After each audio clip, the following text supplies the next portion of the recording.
तस्य ज्ञानाञ्जनशलाकया चक्षुरुन्मिलितं येन तस्मै श्रीगुरवे नमः।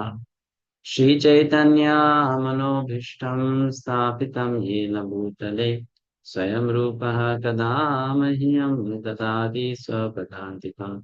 वन्देऽहं श्रीगुरोः श्रीयुतापदकमलं श्रीगुरून् वैष्णवांश्च श्रीरूपं साग्रजातं सद्गुणा रघुनाथान्वितं तं सजीवम् साद्वैतं सावधूतं परिजनसहितं कृष्णचैतन्यदेवं श्रीराधा कृष्णपादान् सहगणा ललिता श्रीविशाखान्वितांश्च नमः ॐ विष्णुपादाय कृष्णपृष्ठाय भूतले श्रीमते भक्तिवेदान्त स्वामिनिति नामिने नमस्ते सारस्वते देवे गौरवाणी प्रचारिणे निर्विशेष शून्यवादी पाश्चात्य देशकारिणे नो महावदन्याय कृष्ण प्रेम प्रदायते कृष्णाय कृष्ण चैतन्य स्वामिने गौरकृष्णे नमः। हे कृष्णा करुणा सिंधु दीनबंधो जगत्पते गोपेशा गोपिका कांता राधा कांता स्तुते तप्त कांचन गौरांगी राधे वृंदावनेश्वरी वृषभानुसुते देवी प्रणमामि हरिप्रिये वाञ्छाकल्पतरुभ्यश्च कृपा सिन्धुभ्य एव च पतितानां पावनेभ्यो वैष्णवेभ्यो नमो नमः। जय श्री कृष्ण चैतन्य प्रभु नित्यानंद श्री अद्वैत गदाधर शिवासादि गौर भक्तवृंद। हरे Krishna Krishna Krishna Hare Hare Hare Ram Ram Ram Hare Hare. Hare Krishna. Welcome everyone to this class on Nectar of Devotion. We are going to study today chapter 11 and 12. Let's chant the prayer to the six Goswamis. Nana Shastra Vicharanai Nipuno Sadharma Sanstapako Lokanang Hitakarinau Tribhuvane Manyo Sharanyakaro Radha Krishna Padaravinda Bhajanam Nande Namattaliko Vande Rupa Sanatana Raghuyugo Shri Jiva Gopalako.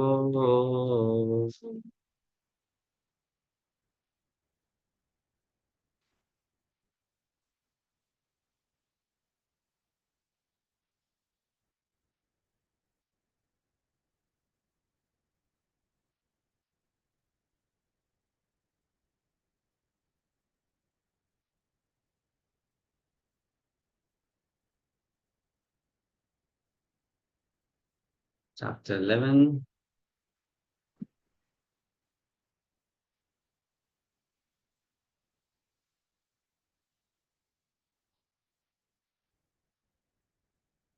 Aspects of transcendental service. So we are continuing with the 64 items of sadhana bhakti that were listed by Srila Rupa Goswami in one of the previous chapters. And then he's briefly describing each of those items, right? So now we come to chapter 11, where further few more items are described. So what is that? Chapter 11 talks about dasyam. Then it talks about sakhyam. Then it talks about atma nivedanam. Very interesting points are covered here. So hmm, there are 9 ways of serving the Lord, as given by Sri Prahlad Maharaj.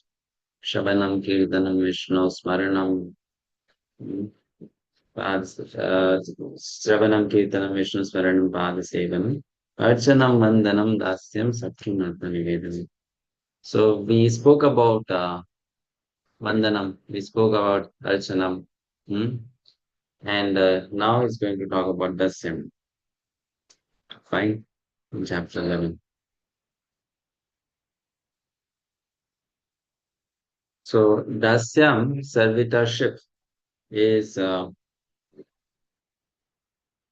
two types or two aspects of servitorship. So what are they? One is called in Sanskrit. One is called karma arpanam, and the other is called kainkaryam. Right? Karma arpanam and kainkaryam. Two types of servitorship. So, in the opinion of the karmis, fruity workers, offering the results of karma is called servitorship. Fine. Please be attentive. We studied in Bhagavad Gita these concepts. One should offer the results of one's work to Krishna, isn't it? Huh? We studied that in Bhagavad Gita. Which verse from Bhagavad Gita says that? Offer the results of your work to Krishna. Hmm? Where are you all lost? Which verse from Bhagavad Gita says that? Offering the results of one's work to Krishna.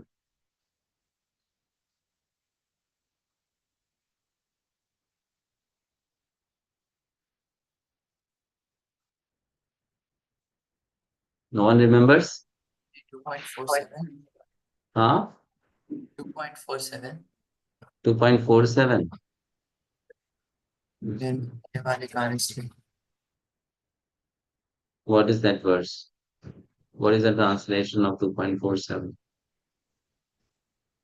Uh, it's कर्मण्येवाधिकारस्ते I'm asking फलेषु translation. What is the translation? मुझे 9.27 ना यत् करोसि यशनासि यत् योचि तदासि यत् Okay, good.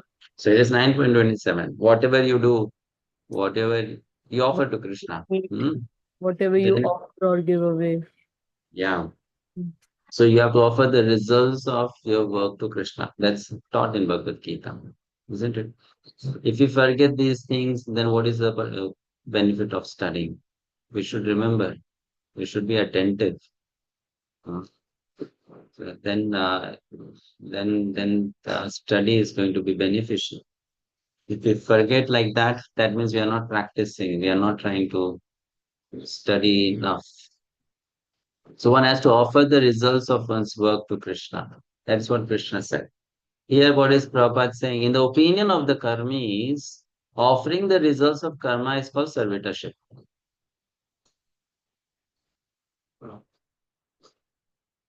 But according to Vaishnava acharyas like Rupa Goswami, servitorship means constant engagement in some kind of service to the Lord. Please try to understand. Uh, as per Rupa Goswami, servitorship means constant engagement in some kind of service to the Lord. So if you are doing job and then thinking, okay, let me give some Lakshmi to Krishna. So that is not called dasyam by Srila Rupa Goswami. That is not dasyam. Because I am just offering some fruits of my labor to Krishna, my hard work, some results I'm offering to Krishna. So that's not dasyam. Dasyam here is saying you are constantly engaging in some kind of service to the Lord. That is dasyam, being a servant. Hmm? Fine. So this is explained. Uh, that means in Bhagavad Gita, when Krishna is telling, offer some results to me, he's not really talking about Bhakti Yoga, he's talking about Karma Yoga. Bhakti Yoga means I am engaged in service, practical service to Krishna. That is Bhakti Yoga. Mhm. That is Bhakti. In the Skanda Purana, it is said that those who are attached to ritualistic activities, the four orders of social life, and the four orders of spiritual life are considered devotees. But when devotees are actually engaged in offering service to the Lord directly, these must be Bhagavatas or pure devotees. Those who are engaged in fruitive activities or prescribed duties according to the four orders of social and spiritual life are not actually pure devotees. So if I am just engaged in Varnashrama and I offer the result of my hard work to Krishna, then I cannot be called a,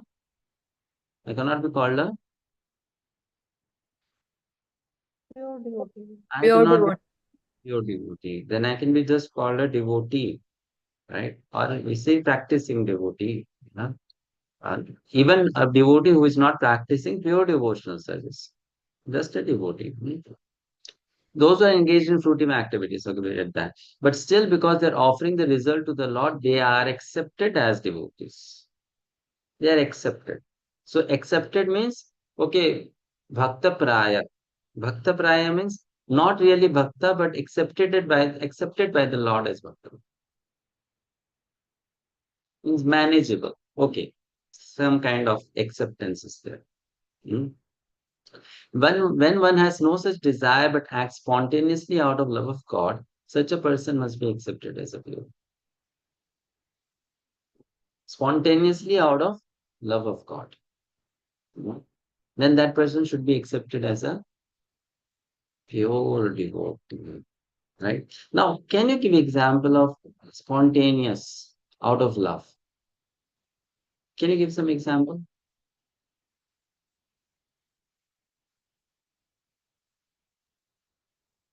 from whatever you have heard and experienced and seen spontaneous hmm, out of pure love? The gopis, Prabhuji. Okay, gopis, but that is something far-fetched for us. Give some example which we are seeing from our eyes or which we have heard of. Huh? Srila Prabhupada. Srila Prabhupada. Okay, what else? Or Tell me, some tell me incidents. some visitors who came to the temple, they brought some fruit or flowers for No, the that's not called spontaneous love. oh That's not spontaneous. Spontaneous means what? Let's say today a pure devotee tells you, you give all your money to me. I'll engage in Krishna service. And then you give it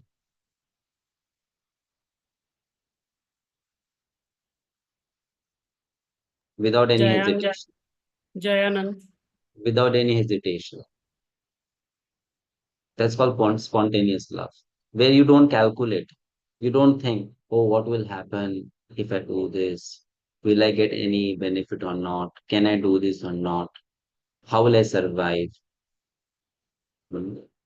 That's spontaneous. Like Krishna said in Bhagavad-gita, Sarva dharman parityaja mamekam sharanam vraja aham tam sarva papebhyo na mokshayami masucha. Right? So that's spontaneous. Like if Krishna desires or a pure devotee of Krishna desires, and then you just do it without thinking about your own happiness. You just do it.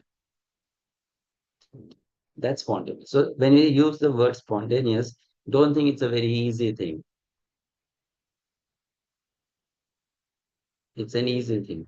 Like, for example, yeah, Gaur Govind Maharaj, when he was ordered by Prabhupada to make a temple in Bhubaneswar, hmm, or you can, so many examples are there.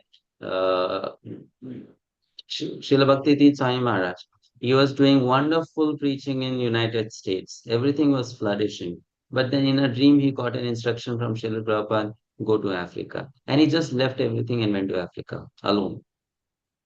That's called spontaneous pure love. Can we take name of Jananath Prabhuji? Huh?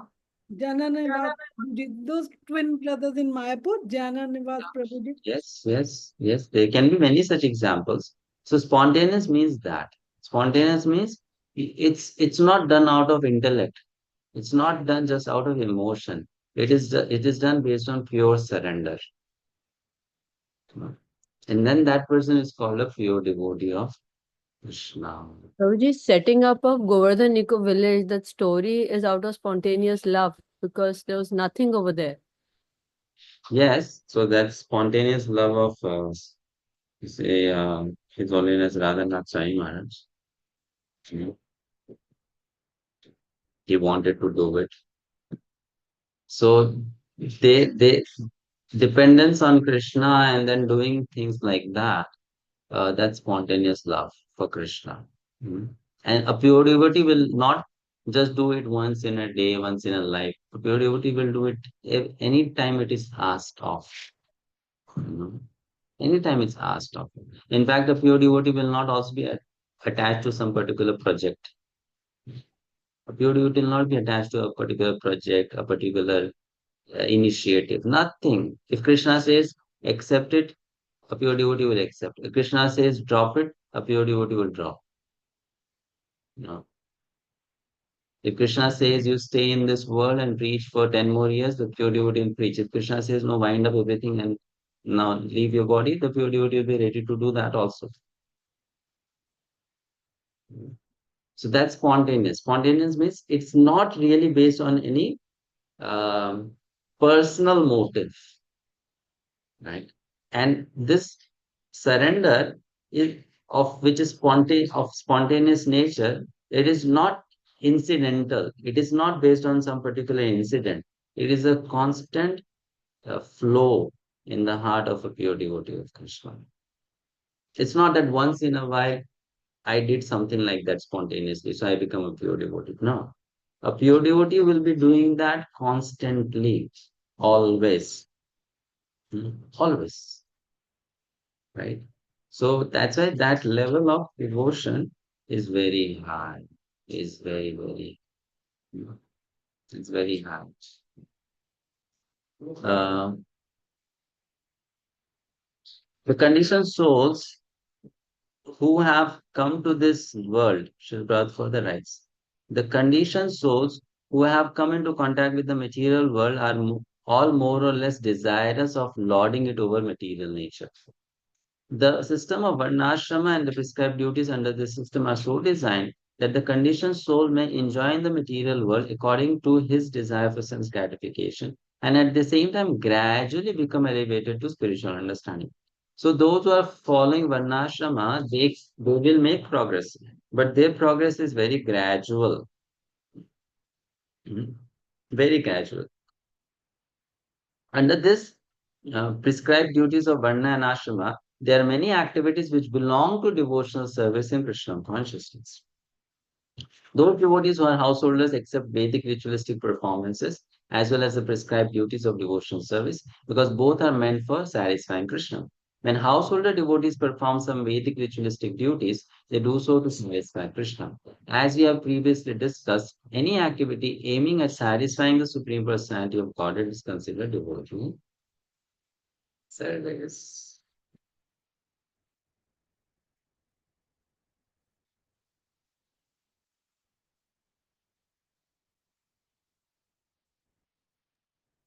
So, when Srila Prabhupada was present on the planet, his expectations from his followers in iskcon was very much on the level of spontaneous devotion service. Very much.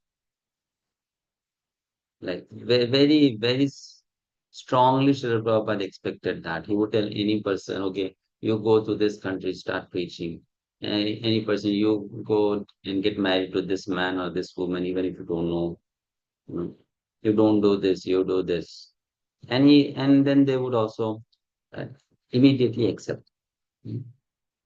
So that was spontaneous, very spontaneous. And that's an example of pure devotional service, actually. That much surrender, that much submissiveness, that much humility.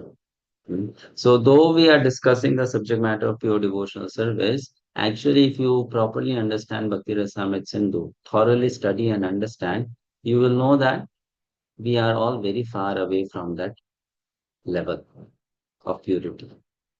In our mind, we may imagine, that okay, sometimes I also act or behave like a pure devotee. But Becoming actually a pure devotee is something very, very exalted stage. Very exalted stage. Very exalted stage. Srila Rupa Goswami describes one who is fit for becoming engaged in devotional service. He says that persons who are neophytes and who have developed a little love of Godhead are not interested in the activities of sense gratification in proportion to their devotion.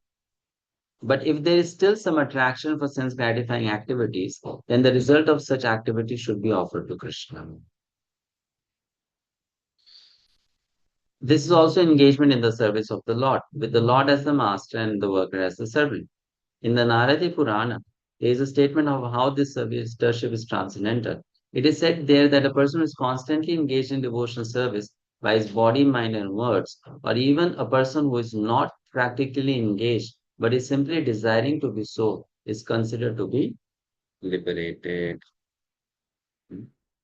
Fine. So, as I explained, there are two types of dasyam. One is offering the karma arpanam, but this karma arpanam is different from what karma arpanam means as per Bhagavad Gita, offering the result of one's activities.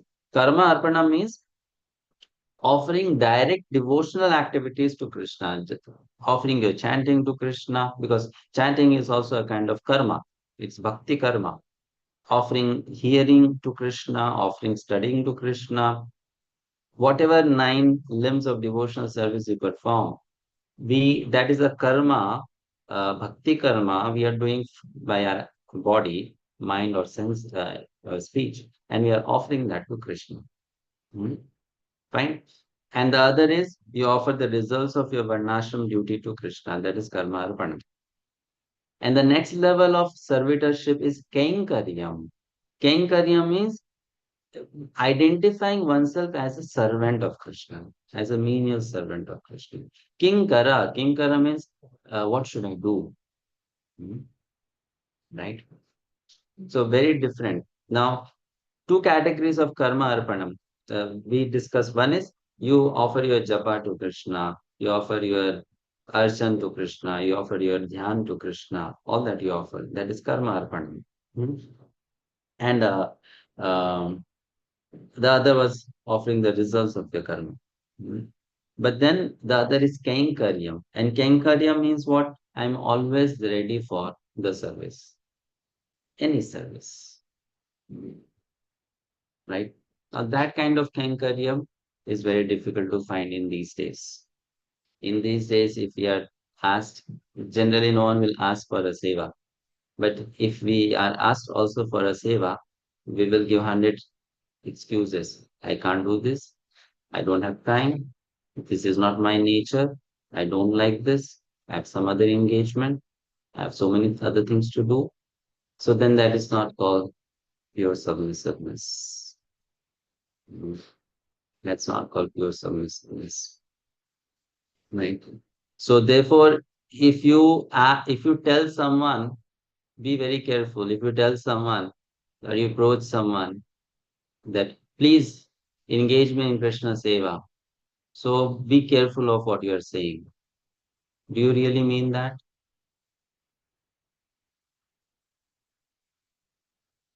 Right? Sometimes we just say things out of some kind of emotion or sentiment, right? So we have to know that what we are saying, how much expectation is there behind that.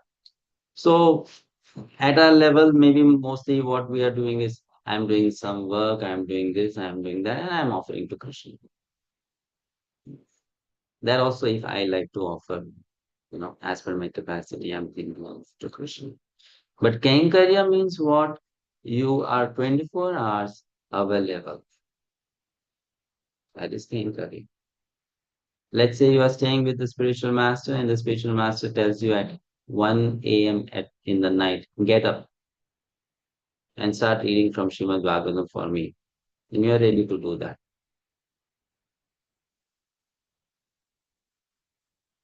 That is Kenkarya. Fine. So, and if you read from the lives of previous devotees, acharyas, you will understand that they demonstrated such kind of surrender.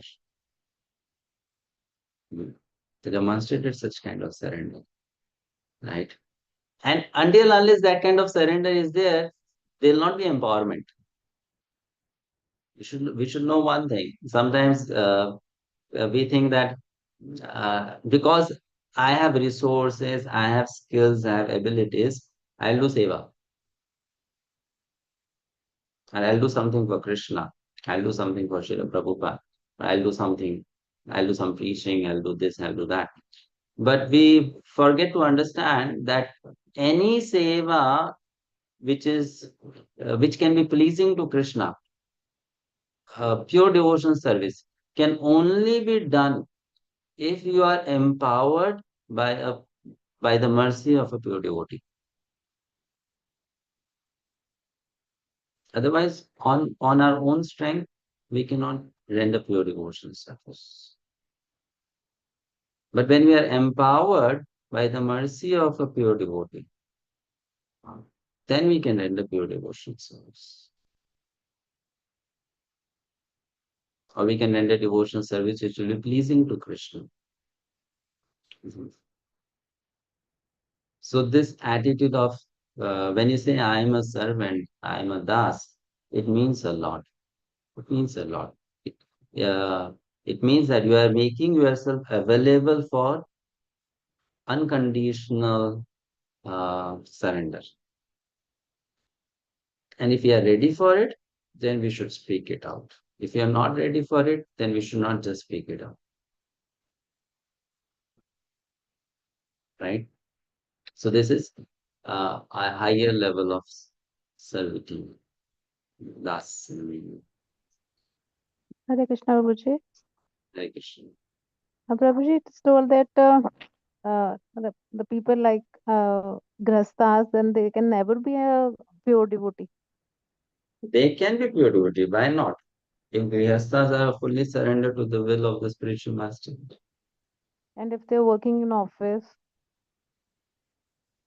Well, very interesting question, Madhuri. So the day you accept a spiritual master, you surrender to a spiritual master. That time you should ask your spiritual master. Now I'm surrendered to you. Now what should I do? If you tell me to quit my job, I'll quit my job.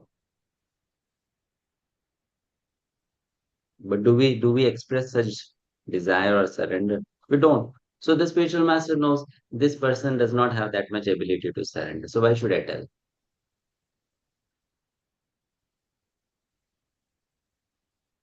Because we don't make ourselves available, that means we have some fear, we have some hesitation.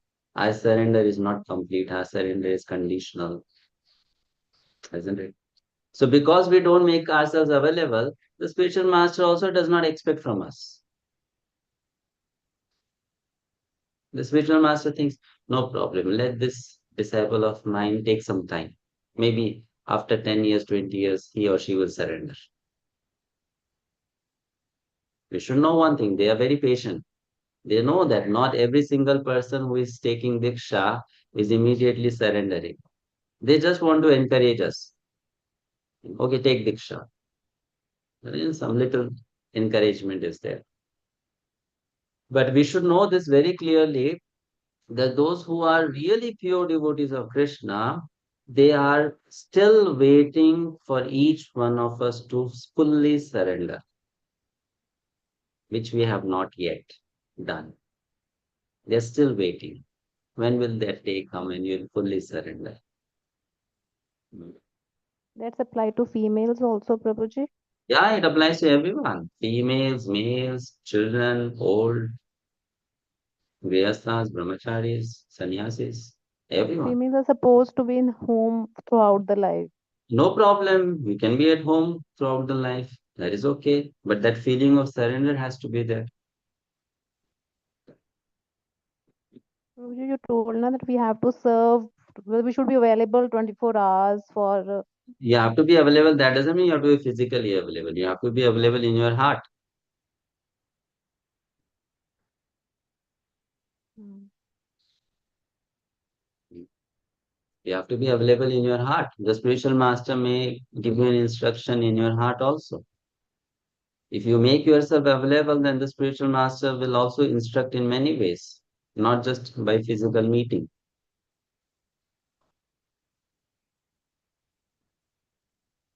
One Not more just question. not just physical. That's why we have to know there's this book. If you have not read it, you should read Spiritual Connection by His Holiness Bhakti-sastri Swami Maharaj.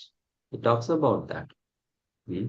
That the connection of the spiritual master and the disciple or pure devotee and the disciple is not something which is physical. It's basically an attitude of always being available. And that attitude of always being available has to be cultivated. Don't think now I already have it. It has to be cultivated. Kainkaryam, being a submissive disciple or a student is not easy.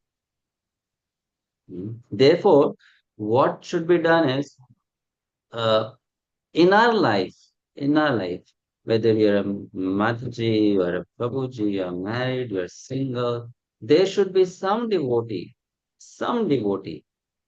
whom, even if you, let's say, don't get a chance to serve throughout the year, you should find 2, 3, 4 days in your life so that you can be with that devotee and be available 24 hours just to serve that devotee. Whatever you do, whatever you say, I'll do. At least practice that kind of surrender for 2 days, for 4 days, for a week, if not for the whole year.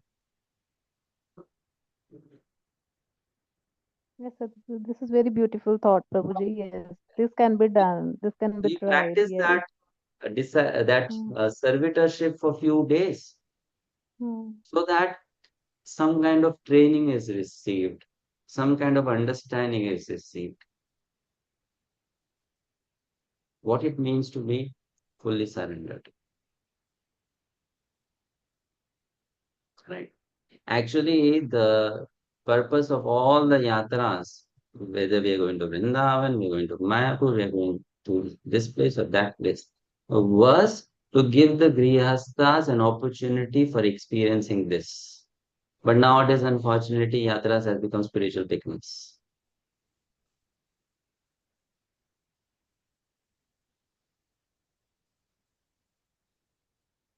Earlier, the purpose of yatra was to give grihasthas a chance for this, because otherwise, because they are not living in the temple, they are not always in sadhu sangha, so they don't get a chance. So the purpose of yatras was this only. But nowadays, yatras have become more of a picnic.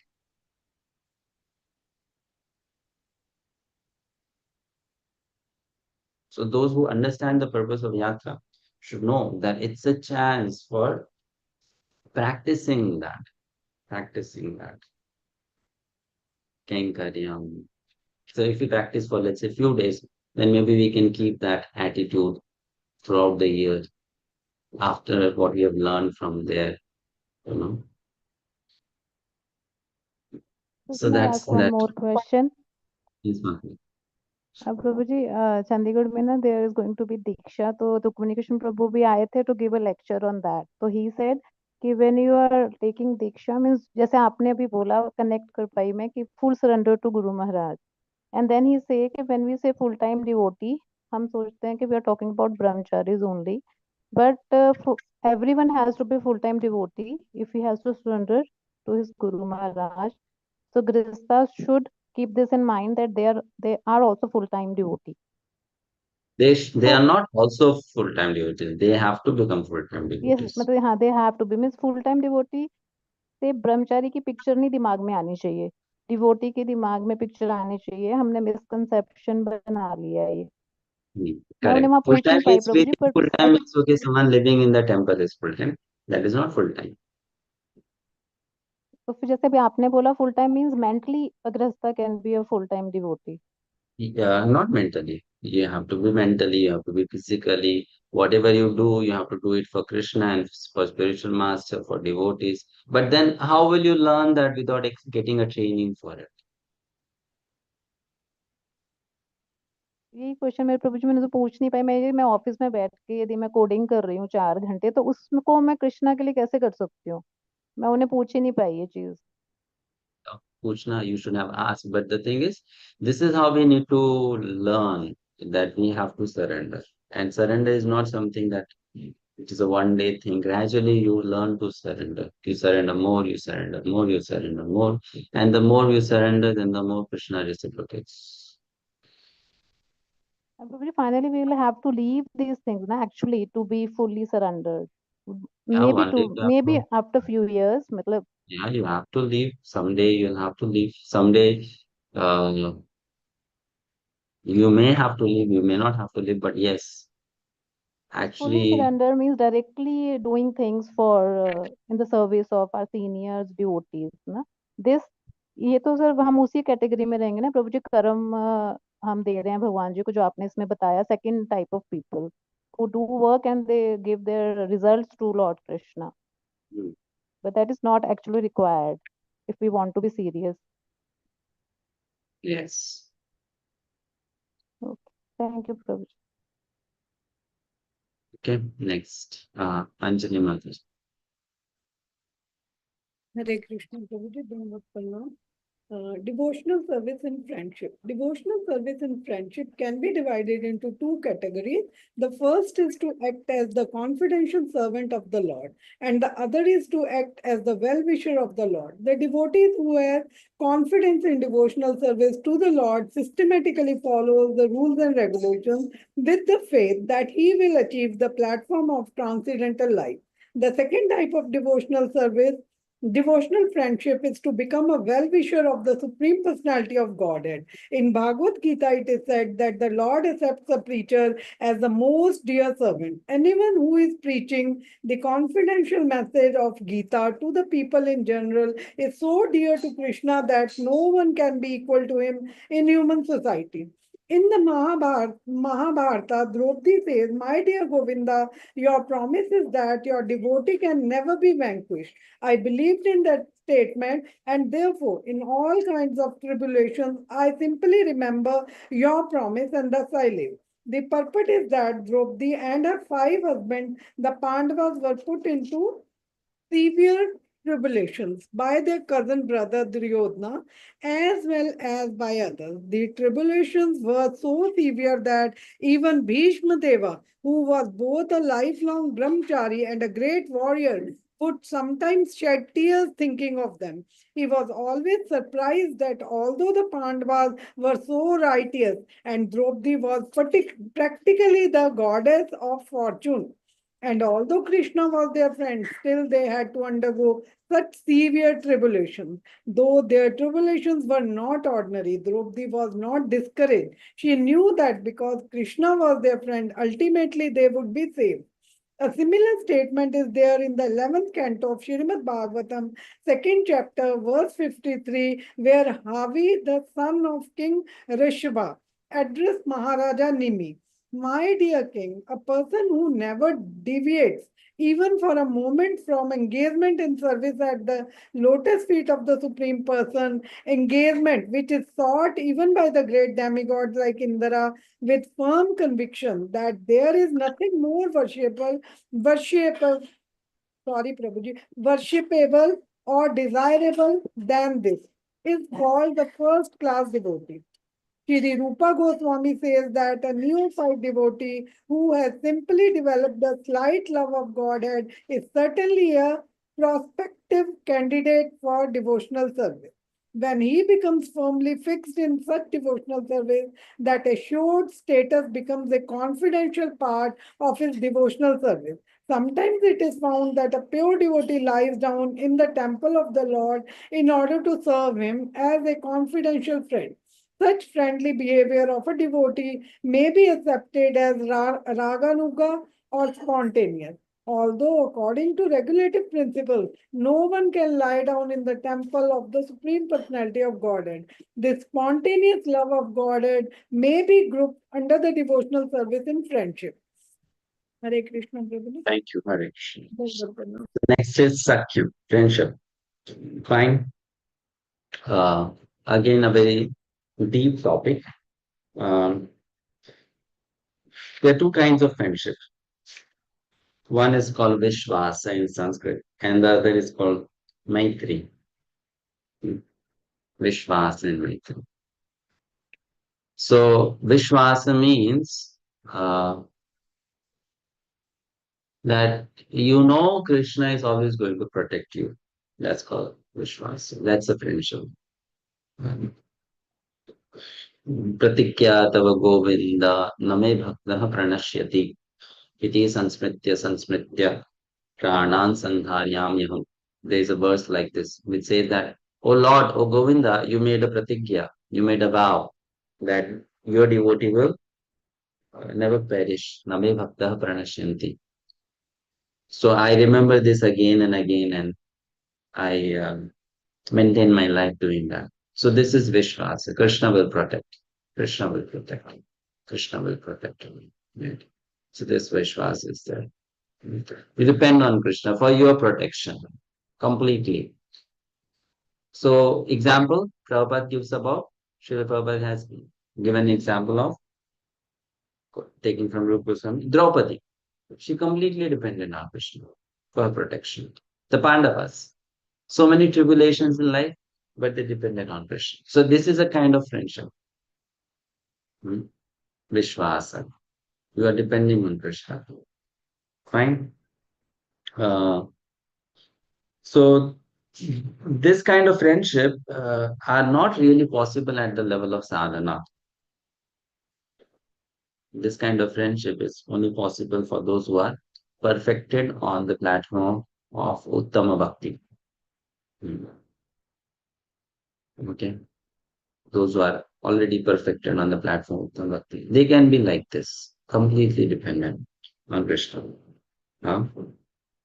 Very few sadhakas can exhibit such kind of symptom.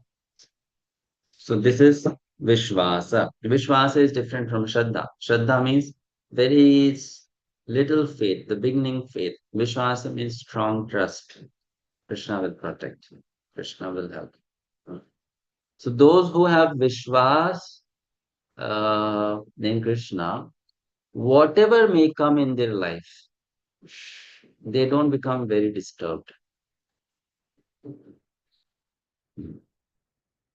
Whatever may come, they will not get disturbed because they have very strong faith about Krishna's protection. That's Vishwasa. Fine. And then there is another twist given to it by Srila Rupa Goswami. He writes there. So actually, a devotee should see the Lord as his well-wisher and protector. But Srila Rupa Goswami says, and even Prabhupada says that this is Prabhupada's personal edition, So Prabhupada says that someone who preaches Krishna consciousness also is a kind of friend for Krishna. Krishna said that in Bhagavad-gita. That person is dear to Krishna. So that is also practicing friendship, that you're spreading Krishna's message, preaching Krishna consciousness. Right? So this is there. And then the next is Maitri. So this Maitri is advanced stage of friendship where you serve the deity of Krishna with the feeling of friendship.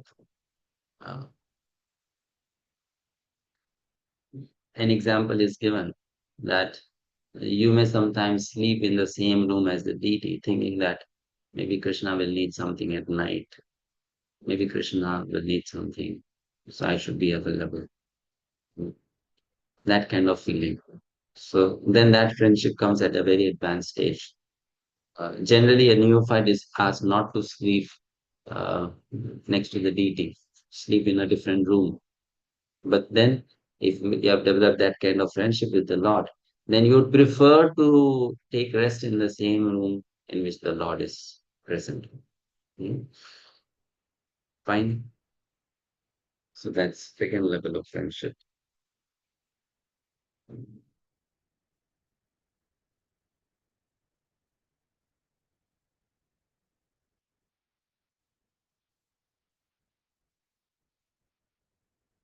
Next topic. Surrendering everything to the Lord.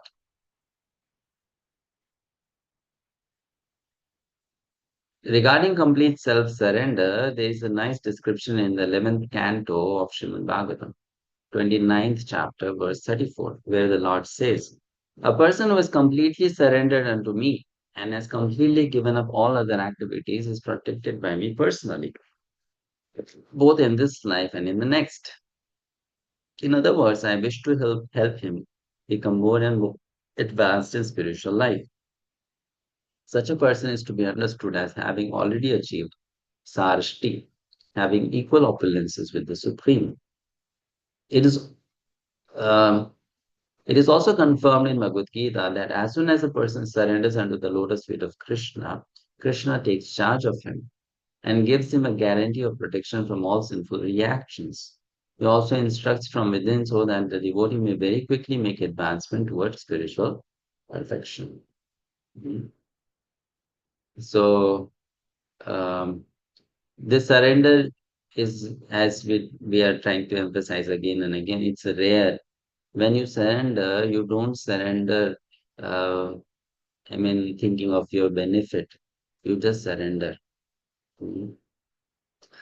Like a child has innocent faith in the mother. The mother says, do this, the child does. Simply, okay, because the mother is telling. The child is not thinking whether it will be good for me or it will be bad for me. The mother is saying, I should do. You know? So that kind of surrender. Therefore, uh, I'll. This is my I mean, suggestion that please try to sometimes churn your own heart, you know, and then let not others decide. Let you yourself decide. Are you really surrendering to Krishna?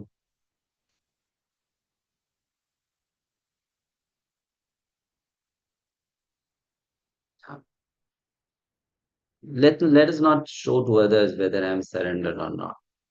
You ask yourself, are you really surrendering to Krishna? Hmm. Because surrender basically means, this word may sound little horrifying, but surrender means divine slavery. You know, it's a kind of a slavery, but it is divine slavery. Divine slavery. I'm completely for you, Krishna. So it's easy to say, right? And it's easy to hear. Sarva dharman parityaja mamekam sharanam vraja. But every sadhaka should always inspect one's own heart. Am I really surrendering? Am I a surrendered soul? Is my behavior, are my actions, are my thoughts, are my desires like that of a surrendered soul? So like that, we should churn our heart. We should churn our heart. Let's not become lazy and comfortable. Let's churn our heart. And when you churn your heart, then you'll get some good signals. No, no, you're not surrendered because you have this, you have that, you know. So work on that. Work on that. So biggest mistake which a practicing devotee can do is assume that I am advanced without being actually advanced. Assume that I am surrendered without actually being surrendered. Assume that I'm a nice devotee without actually being a nice devotee. So let's not assume. People may tell you you are a very nice devotee, but you should not do the mistake of assuming that, yes, I am a nice devotee. Let's not assume that. There are many people who assume they already love Radha and Krishna, but that is their only assumption. There are many people, they think that they are surrendered to Krishna, but it is only their assumption. Mm. There are many people who think that they have attained Krishna, but that is only their assumption, right? So this is, and again, Sahajiya mentality. Sahajiya means easy, very easy, casual, cheap. So we should not assume that I'm surrendered. So we should ask, again and again, my really surrendered soul. So surrender is being explained, Atmanivedanam. Uh, Srila Rupa Goswami says, such a person will get Krishna's opulences. When you say Krishna's opulences, some people may think, oh, I'll also become very rich because Krishna was the Lord of all wealth. I'll become very knowledgeable because Krishna is all knowledgeable. But when you say Krishna's opulence, then Krishna has another opulence, which is known as renunciation. So, if one is surrendered and then one has gotten Krishna's opulences, then one should also be renounced. Renounced. And that is also because that is also Krishna's opulence. Right? So then one gets that surrender after doing Atma Nivedana. And it is very much required. Without this Atma Nivedan or surrender, one cannot come to the stage of Bhava Bhakti or Prema Bhakti. Not possible.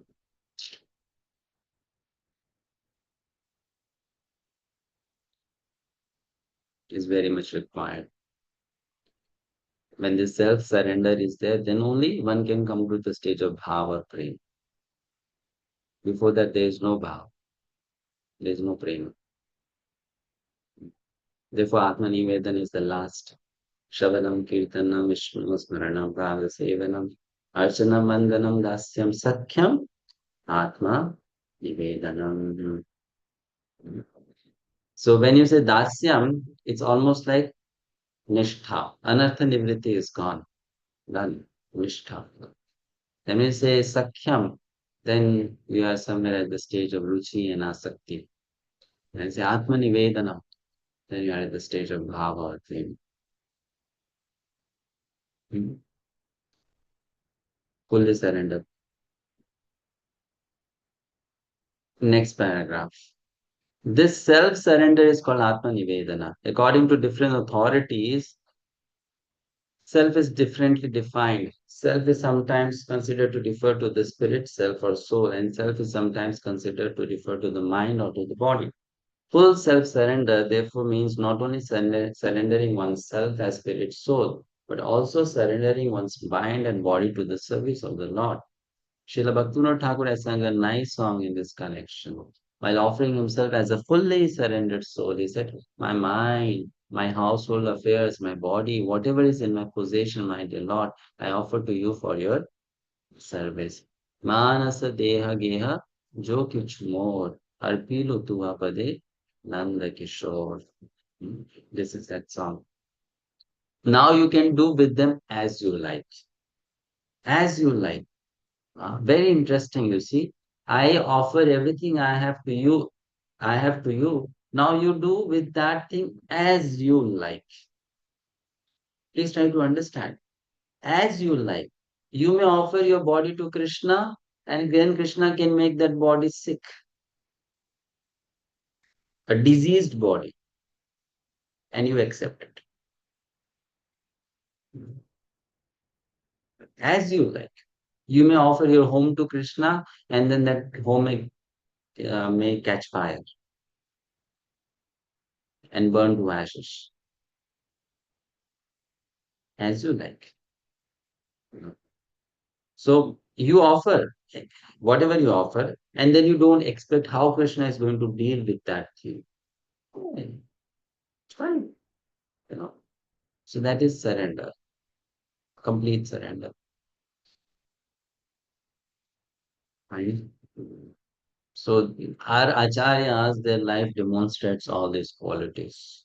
Sometimes people ask, if Srila Prabhupada came from the spiritual world, why did he go through so many tribulations? Because he wanted to show us the process of surrender to Krishna. Though he was sent by Krishna, but still so many challenges, so many difficulties, so many problems. Because Krishna wants to use Srila Prabhupada to show us that even if you practice pure devotional service, don't think that, okay, life will be very easy, smooth, no problems. Everywhere you will get a red carpet welcome. No, things will be very challenging. But then if you are surrendered soul, you won't mind, you won't mind, you won't mind. You will not complain to Krishna that I surrendered to you, why this is happening to me. You will not mind. Fine. Uh,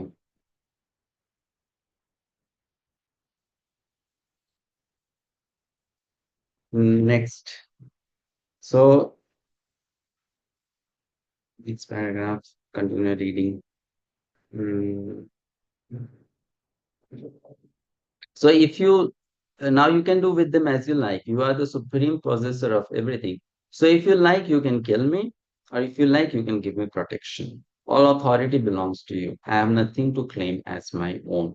Yamuna Charya in his prayers to the Lord has expressed a similar idea in the following words. My dear Lord, I may be living within some body as a human being or as a demigod, but whatever mode of life, I do not mind because these bodies are simply byproducts of the three modes of material nature. And I, who am in possession of these bodies, am surrendering myself unto you. Sri Ramanacharya has a very nice composition. It's called Stotra Ratna. Stotra Ratna. So in future, maybe we will do some sessions on that book. Stotra Ratna. Very powerful prayers. And Srila Bhaktivinoda Thakur has written many songs based on those uh, writings of Sri Yamunacharya. Sri Yamunacharya was the spiritual master of Srila Ramanujacharya. Hmm? Right? So when Yamunacharya passed away, he had three unfulfilled desires. And Ramanujacharya came to see that, see him, though he had already left. So when Ramanujacharya came, uh, he saw that the one of the in one of the hands of his master was completely open. All the five fingers were open, the palm was open.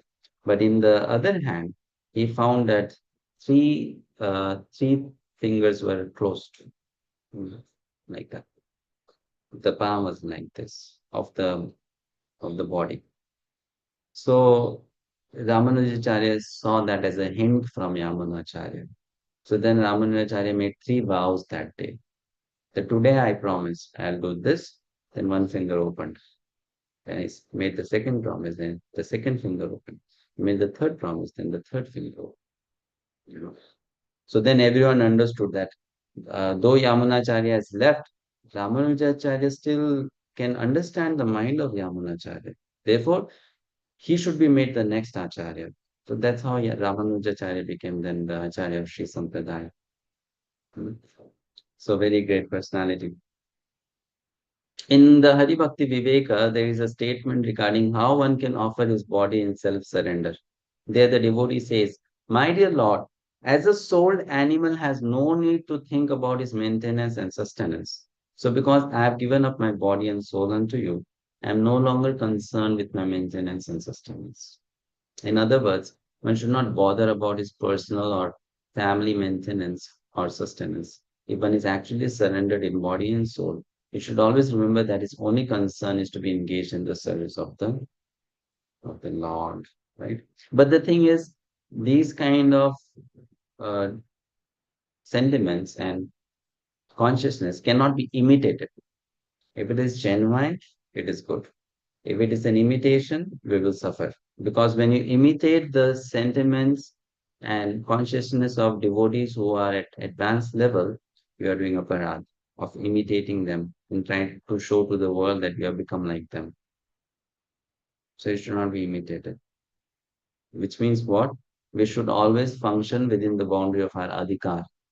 When you try to cross beyond our adhikar and do what is not in our adhikar, then you offend those who are at a higher adhikar.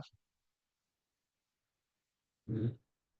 Just like, for example, you might have worked very hard to acquire a government post. You worked very hard for a couple of years. You gave so many examinations, so many tests.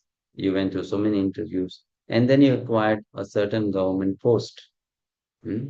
And then someone who has done none of these things, who simply walks off the street, enters your office room, and then sits on the same post as you will feel offended.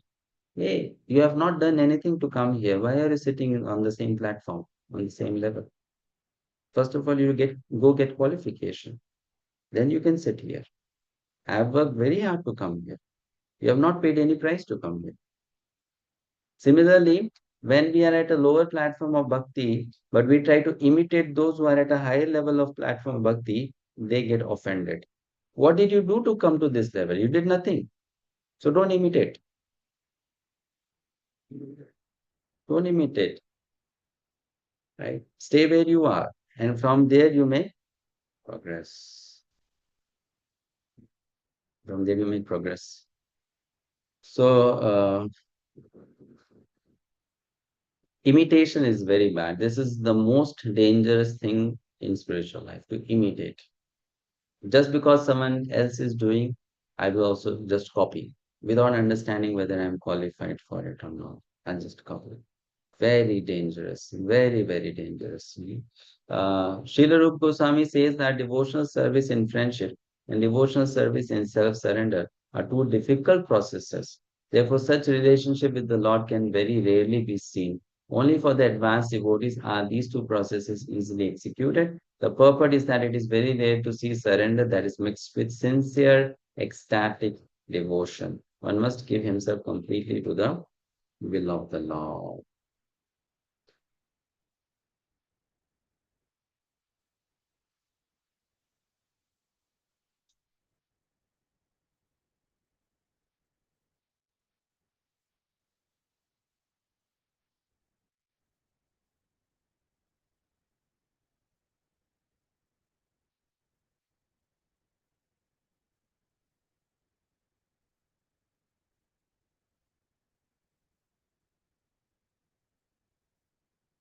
Okay?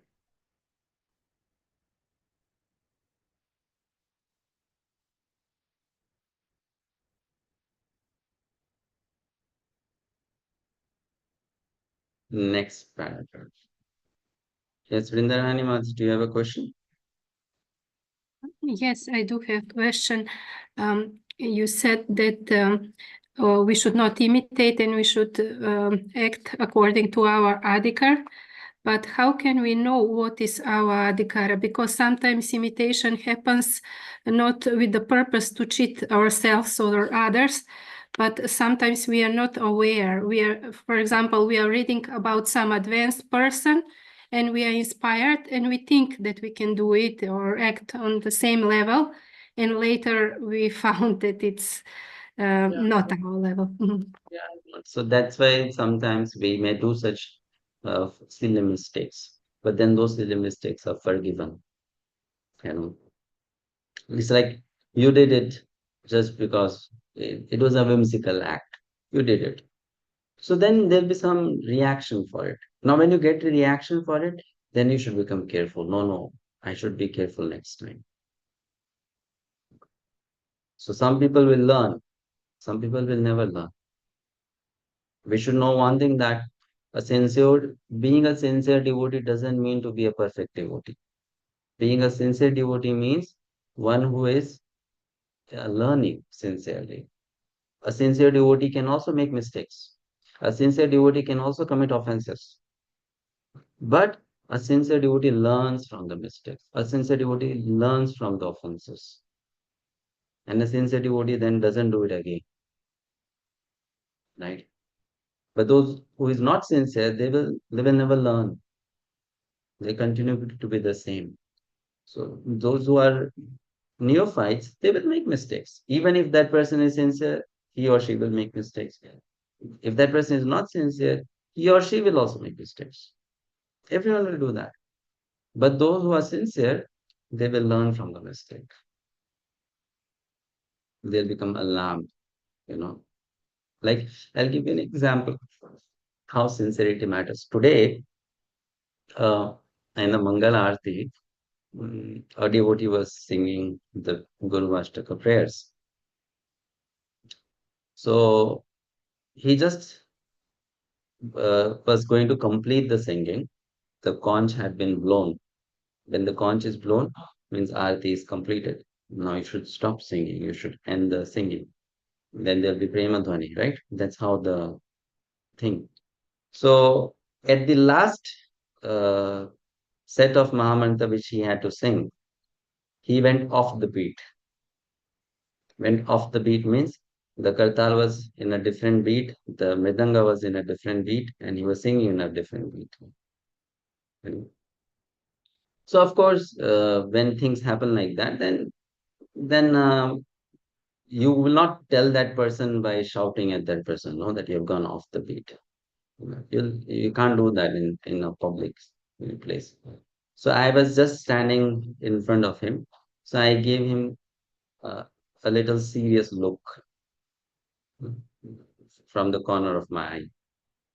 I gave him a look, right? So he looked at me, he understood. He tried to correct, but he could not correct because the Mridanga person did not understand. So Mridanga was off the beat, but he tried to correct. So later on, then he came to me and he told me, thank you for signaling to me that I went off the beat. So this is sincere devotee, ready to learn, ready to accept. You know. So we have to be sincere. We don't have to be perfect, right? And those who are not sincere, they'll, why did you look at me like that? I was not singing wrongly. Who are you to tell me? Who are you to correct me? Then you're not sincere.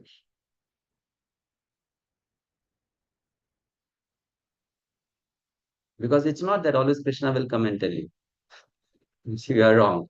It's not that. Always Krishna will come and tell, oh, you did a mistake.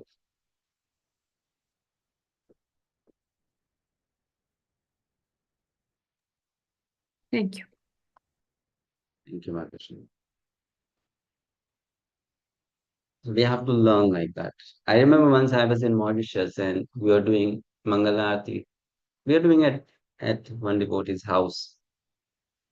So that day I also some other, after I completed singing the last stanza of Guru Ashtaka, uh, Yasya prasada bhagavad prasado Yasya prasada nagati kuto. Then I had to switch to singing Prabhupada Pranam Mantra, Namo Vishnu Padaya Krishna Prasthaya. So by mistake, I sang the wrong melody, which is not supposed to be sung in morning time, 4:30 Mangalati time. You can't sing any melody at any time, right? So I I I started it, and when I started it, I understood that I have done the mistake, right? So immediately we had one sannyasi there, Maharaj. So he looked at me and I understood. So then I immediately rectified myself. So you have to be sincere, be careful to accept.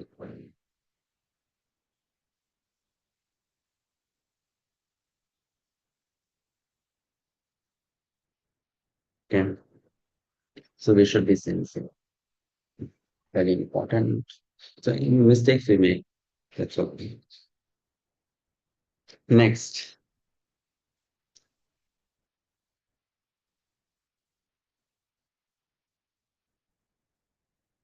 Offering a favorite article. In the 11th canto of Srimad Bhagavatam, 11th chapter, verse 41, Lord Krishna tells Uddhava, my dear friend, if someone offers me the best thing in his possession or anything which is very pleasing to him, he'll be eternally benefited. Now, this is also a limb of devotional service. You offer something which is dear to you, to Krishna.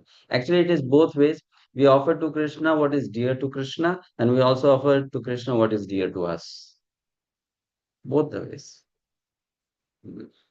So, Krishna likes some preparations. You offer them to Krishna. But if you also like some preparation a lot, you should also offer that to Krishna. So you offer both ways. Huh? So offering a favorite article, whatever you like, you should offer to Krishna.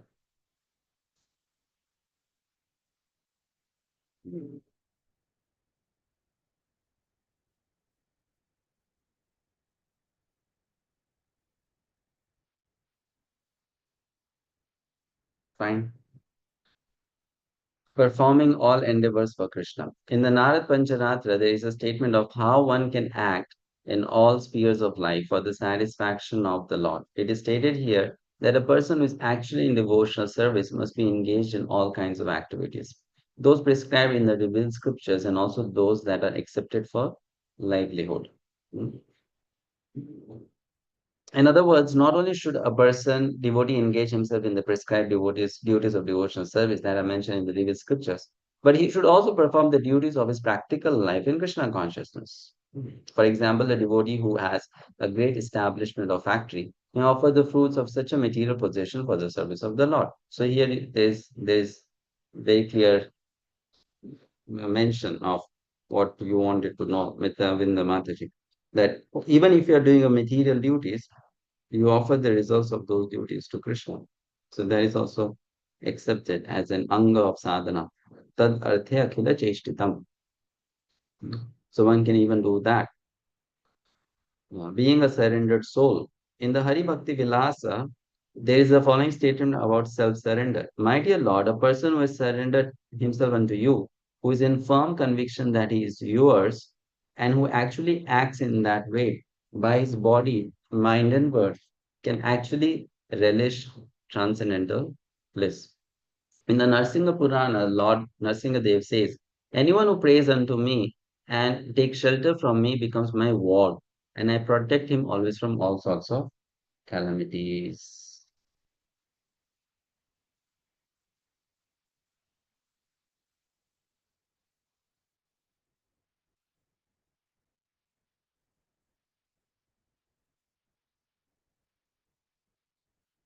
Serving trees such as the Tulasi. In the Skanda Purana, there is a statement praising the Tulsi tree as follows. Let me offer my respectful obeisances unto the Tulsi tree, which can immediately vanquish volumes of sinful activities. Simply by seeing or touching this tree, one can become relieved from all distresses and diseases. Simply by offering obeisances to and pouring water on the Tulsi tree, one can become freed from the fear of being sent to the court of Yamaraj, the king of death, who punishes the sinful. If someone sows a tulsi tree somewhere, certainly he becomes devoted to Lord Krishna. And when the tulsi leaves are offered in devotion at the lotus feet of Krishna, there is the full development of love of Godhead. In India, all Hindus, even those not belonging to the Vaishnava group, take special care of the tulsi tree. Even in great cities where it is very difficult to keep a tulsi tree, people are to be found very carefully keeping this plant. They water it and offer obeisances to it because worship of the Tulsi tree is very important in devotional service. In the Skanda Puran, there is another statement about Tulsi as follows. Tulsi is auspicious in all respects simply by seeing, simply by touching, simply by remembering, simply by praying to, simply by going before, simply by hearing about, or simply by sowing this tree. There is always auspiciousness. Anyone who comes in touch with the Tulsi tree in the above mentioned ways lives eternally in the Vaikuntha world. Vaikuntha world. Hmm. Any questions from this chapter? We'll go to chapter 2, 12 also. Any questions from this chapter?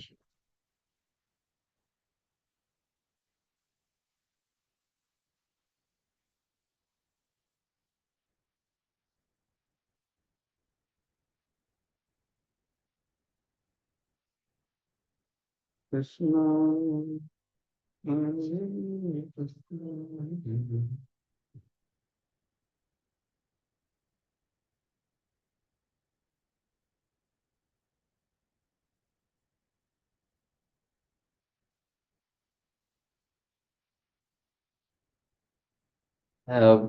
it's mentioned here that if you water Tulsi, if you bow down to Tulsi, you touch Tulsi, you see the Tulsi plant, it brings auspiciousness.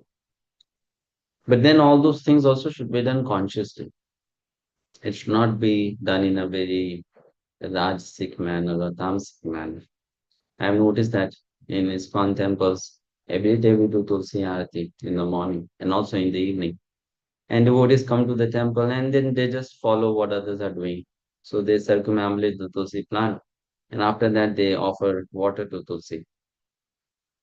So often it is seen that the tulsi pot is full of water, and still the devotees keep on watering.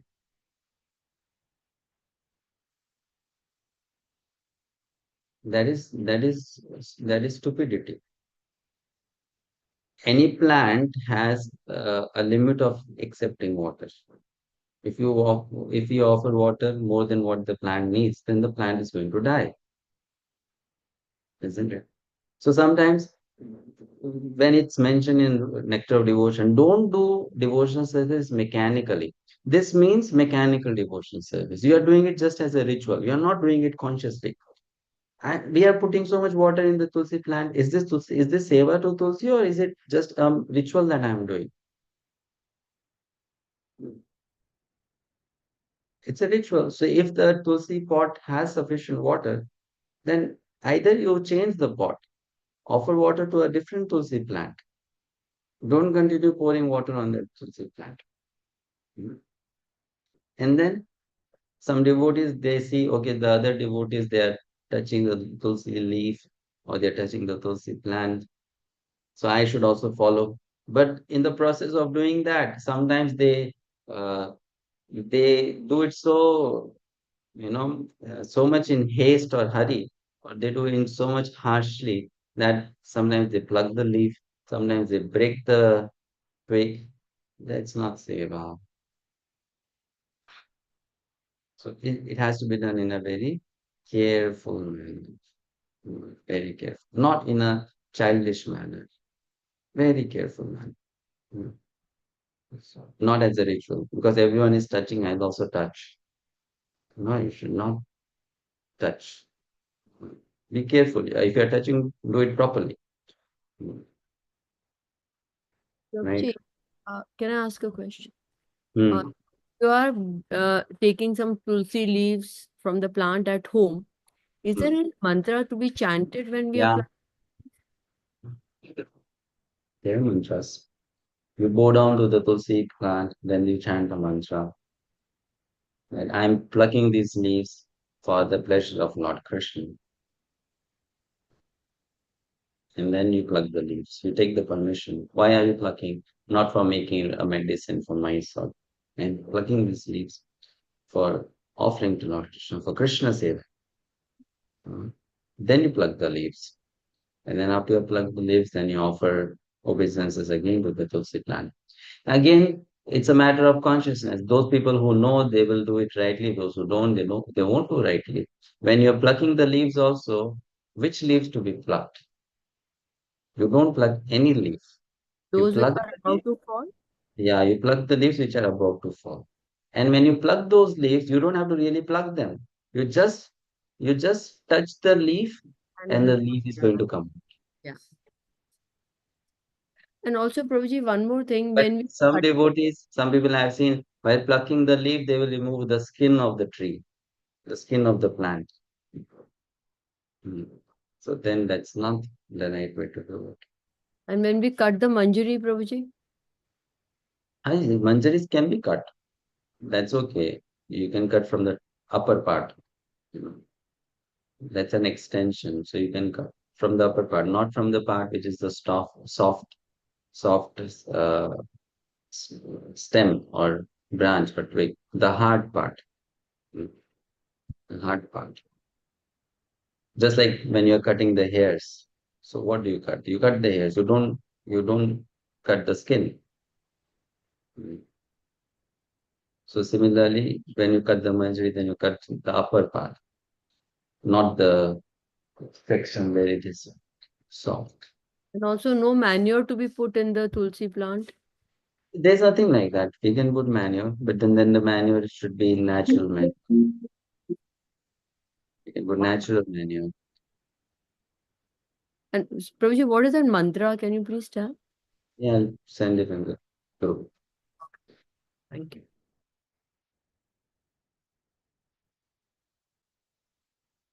It's called Tulasi Amrita Janmasi. Tulasya Amrita Janmasi. सदा तव केशव प्रिय What is the next line? Tulsya सदा Amrita. तव केशव प्रिय Tulasya Amrita Janmasi. What's the सदा next तव word? I'm forgetting. तुलसी अमृत जन्मसी सदा तव केशव प्रिय केशवार्थी Keshav विचिन्वामी Arthe Vichinvami Varada हम्म, Bhavashobhane. हाँ जी Keshav Arthe Vichinvami. I am plucking this leaf for Keshav Artha, for the purpose of pleasure of Lord Keshava. So like that we chant this mantra and then we pluck the leaves. Tulasya Amrita Janmasi Sadatam Keshava Priyaha Keshavarte Vichinmami Varada Bhavashobhane. And then pluck the leaf. Right. Thank you, Prabhuji. Prabhuji, there's one more mantra, right? That we say after we're done plucking the tulsi leaves.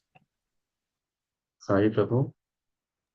Prabhuji, isn't there one more mantra for Yeah, after plucking? you after plucking also you can chant. There are so many mantras like that which we can chant.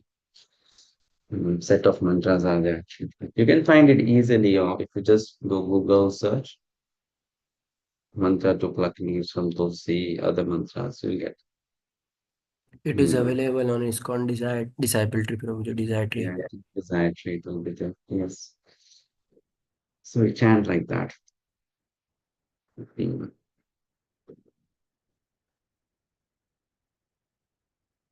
Okay, let's go to the next chapter.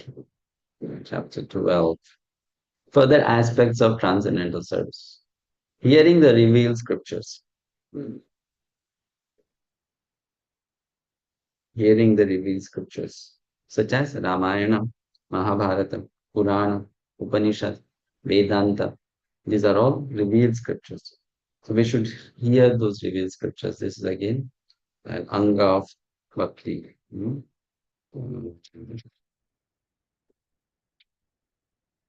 Let's read. According to Srila Rupa Goswami, any book that gives enlightenment in the matter of advancing in devotional service is considered to be revealed scripture. Srila Madhvacharya has also defined revealed scriptures as referring to books such as the Ramayana, Mahabharata, Puranas, Upanishads, Vedanta, and any other literature written in pursuance of such revealed scriptures. In the Skanda Puran, there is the statement, a person who is constantly engaged in reading literature, enunciating the cultivation of Vaishnava devotional service is always glorious in human society. And certainly Lord Krishna becomes pleased with him. A person who very carefully keeps such literature at home and offers respectful obeisances to it becomes freed from all sinful reactions and ultimately becomes worshipable by the demigods. So we should keep the scriptures at our home. We should study them. If you don't study them, at least every day go and offer obeisances to them.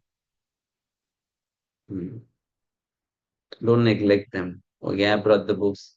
Let the books stay in one corner. Done. Finish. Good decoration for my home. So if you can't study, you can't read, at least go offer obeisances to those books.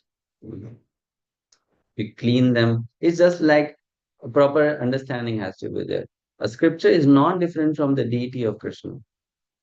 Bhagavad Gita is not different from a deity of Krishna. Bhagavatam is not different from Krishna. So how will you keep the deity? Will you keep the deity in an unclean place, unattended, neglected? Never. Similarly, any book which is a revealed scripture should not be neglected. It should be properly cleaned. It should be kept in the right place. It should be offered respects. How do you offer respects? Simple is you bow down to it. And being more respectful, you can even offer an arti to it. Being more respectful, you should read it, you should study it. Being more respectful, you should distribute it. So that's how we offer respects to the scripture. Obeisance. It is also said to Narad Muni My dear Narada, a person who writes Vaishnava literature and keeps such literature at home has Lord Narayana always residing in his house. So it's mentioned here, one who writes Vaishnava literature, not one who buys Vaishnava literature. No? One who writes. In the past days, people did not buy, people used to write. You borrow from someone, you make your own copy, and then you give that person's copy. Right? So if you write a Vaishnava literature, then you always have Lord Narayana residing in your house. Okay. So you write a Vaishnava literature. In Srimad Bhagavatam, 12th canto, 13th chapter, verse 15, it is stated, Srimad Bhagavatam is the essence of all Vedanta philosophy. Any person who has become attached in some way or other to the reading of Srimad Bhagavatam cannot have any taste for reading any other literature. In other words, a person who has relished the transcendental bliss of Srimad Bhagavatam cannot be satisfied with mundane writing.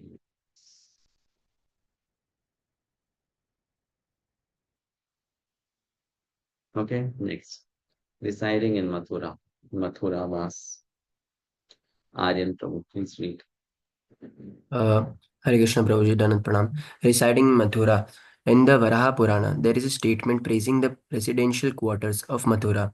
Lord Varaha tells the man of earth, any person who becomes attracted to places other than Mathura will certainly be captivated by the illusionary energy. In the Brahmana Purana, it is said that all the results of traveling on all the pilgrimages within three worlds can be achieved simply by touching the holy land of Mathura. In Shastra scriptures, it is said that simply by hearing, remembering, glorifying, desiring, seeing, or touching the land of Mathura, one can achieve all desires. Rendering service to devotees. In the Padma Purana, there is a nice statement praising the service of the Vaishnavas or devotees. In that scripture, Lord Shiva tells Parvati, my dear Parvati, there are different methods of worship, and out of all such methods, the worship of the Supreme Person is considered to be the highest. But even higher than the worship of the Lord is the worship of the Lord's devotees. A similar statement is in the third canto, 7th chapter, verse 19 of Srimad Bhagavatam. Let me become a sincere servant of the devotees, because by serving them, one can achieve unalloyed devotional service unto the lotus feet of the Lord. The service of devotees diminishes all miserable material conditions and develops within one a deep devotional love for the Supreme Personality of Godhead. In the Skanda Purana, there is a similar statement, person whose bodies are marked with tilaka, symbolizing the conch shell, wheel, club, and lotus, and who keep the leaves of tulsi on their heads, and whose bodies are always decorated with gopi chandana, even seen once can help the seer be relieved from all sinful activities. Prabhuji, please scroll. A similar statement is found in the first canto, 19th chapter, verse 33 of Srimad Bhagavatam. There is no doubt about one's becoming freed from all reactions to sinful activities after visiting a devotee or touching his lotus feet or giving him a sitting place. When by remembering the activities of such a Vaishnava, one becomes purified, along with one's whole family, and what then can be said for rendering direct service to him? In the Adi Purana, there is the following statement by Lord Krishna himself, addressed to Arjuna. My dear Partha, one who claims to be my devotee is not so. Only a person who claims to be the devotee of my devotee is actually my devotee. No one can approach the Supreme Personality of Godhead directly. One must approach him through his pure devotees. Therefore, in the system of Vaishnava activities, the first duty is to accept a devotee as spiritual master and then to render service unto him. Srila Rupa Goswami affirms that all the quotations given in the Bhakti Rasamrita Sindhu from different scriptures are accepted by the great acharyas and devotees of the Lord. Thank you, Hare Krishna. Hare Krishna Prabhuji. So one should serve the devotees. Uh, one should serve the devotees, but one should serve the devotees in a humble state of mind. We should not serve in an arrogant manner, or we should not serve thinking that I'm so expert at service. One should serve in a humble state of mind. Mhm. Um,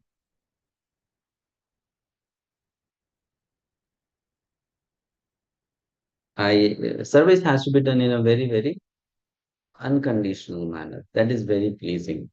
Very pleasing. It should not be done in a in a way of imposing on the other person, in a way of showing to the other person that look how nice we are, how good we are, you know. It should not be done to impress the other person. Mm. You see, uh, in a very gross manner, if you do something for the other person, you'll want something material in return. A material good, maybe some money, maybe some object, something like that. But then some people who are not at that level, they are working on a more subtle level. They may not want such kind of things, but in return, they may want some appreciation, some recognition, they may want to impress. So even that should not be there. That should not be there. We should just serve. Because we are doing that not for the sake of benefiting the other person. We are doing that for the sake of my own benefit. So it should be done in that manner. I'm doing seva to a Vaishnava, not because I'm having compassion for that Vaishnava. I'm doing seva towards that Vaishnava because it's for my own good, my own benefit. So that seva has to be done in a very nice manner, in a very pleasing manner. It should not be done with any conditions. It should be just done, and that's all. Mm, mm. I go to sometimes I go to Bahrain. Bahrain is a country in the Middle East. They call it Balaram Desh. Mm. So I've been there 5 times till now. I've been to many other places also in India. Outside India, I've not been to many places, but in India, I have been to many temples, many places. So one thing I like about that Vaishnava community, which I always tell whenever I go there and meet the devotees there, that they have very nice service attitude. Very nice service attitude. Very nice. They don't impose on the other person and they don't try to show or impress. Very simple, genuine, humbly they serve. There's no whimsicality, there's no false intention of impressing or doing any. And everything done from the heart without any expectations. So one should learn to serve devotees. One should learn to serve devotees nicely, very nicely.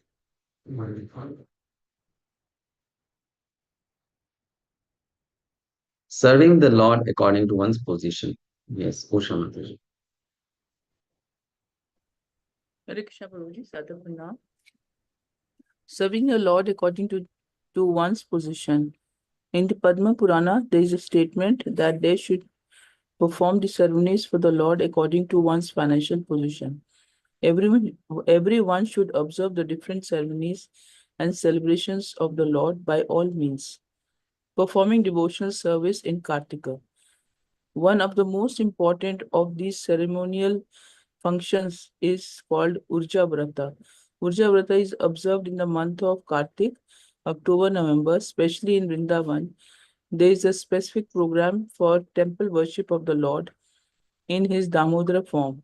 Damodar refers to Krishna's being bound with rope by his mother, Yashoda. It is said that just as Lord Damodar is very dear to his devotees, so the month known as Damodar or Kartik is also very dear to them. The execution of devotional service during Urja Vrata in the month of Kartik is specially recommended to be performed at Mathura. This system is still followed by many devotees. They go to Mathura or Vrindavan and stay there during the month of Kartik, especially to perform devotional services during this period. In the Padma Puran, it is said, the Lord may offer liberation or material happiness to a devotee, but after some devotional service has been executed, particularly in Mathura during the month of Kartik, the devotees want only to attain pure devotional service unto the Lord. The purport is that the Lord does not award award devotional service to ordinary persons who are not serious about it. But even such unserious persons who execute devotional service according to the regulatory principles during the month of Kartik and within the jurisdiction of Mathura in India are very easily awarded the Lord's personal service. Yeah, thank you. Hare Krishna, please start the See, Pandit. this is a very interesting blessing where Rupa Goswami is telling us about Kartika Vrata. Of course, there are conditions. You should approach Mathura Dham and do Mathura Vas in the month of Kartik.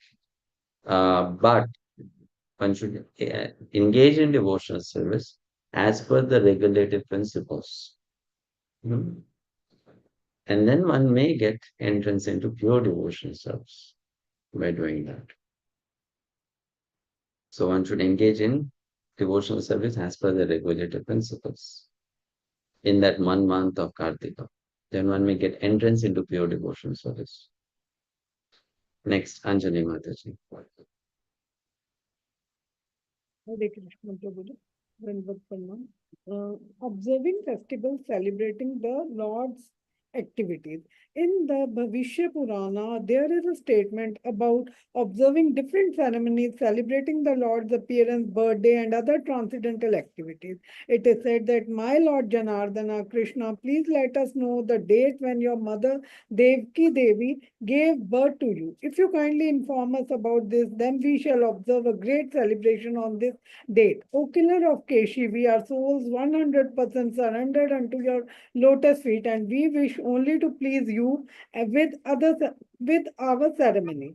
This statement of Bhavishya Purana gives evidence that by observing different functions in relationship with the Lord, one is sure to become pleasing to the Lord, serving the deity with great devotion. It is said in the Adi Purana, a person who is constantly engaged in chanting the holy name and who feels transcendental pleasure being engaged in devotional service is certainly awarded the facilities of devotional service and is never given just mukti, liberation. Mukti means liberation from material contamination.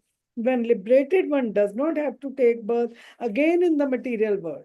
The impersonalists desire to merge into spiritual existence to the end their individual existence. But according to Srimad Bhagavatam, Mukti is only the beginning of one's becoming situated in his normal condition. The normal condition of every living entity is to be engaged in the devotional service of the Lord. From the statement of Adi Purana, it appears that a devotee is satisfied simply with being engaged in devotional service. He does not aspire for any liberation from material conditional life. In other words, anyone who is engaged in devotional service is not in the material condition of life, although he may appear so. Thank you. Thank you, Prabhuji. Hare Krishna.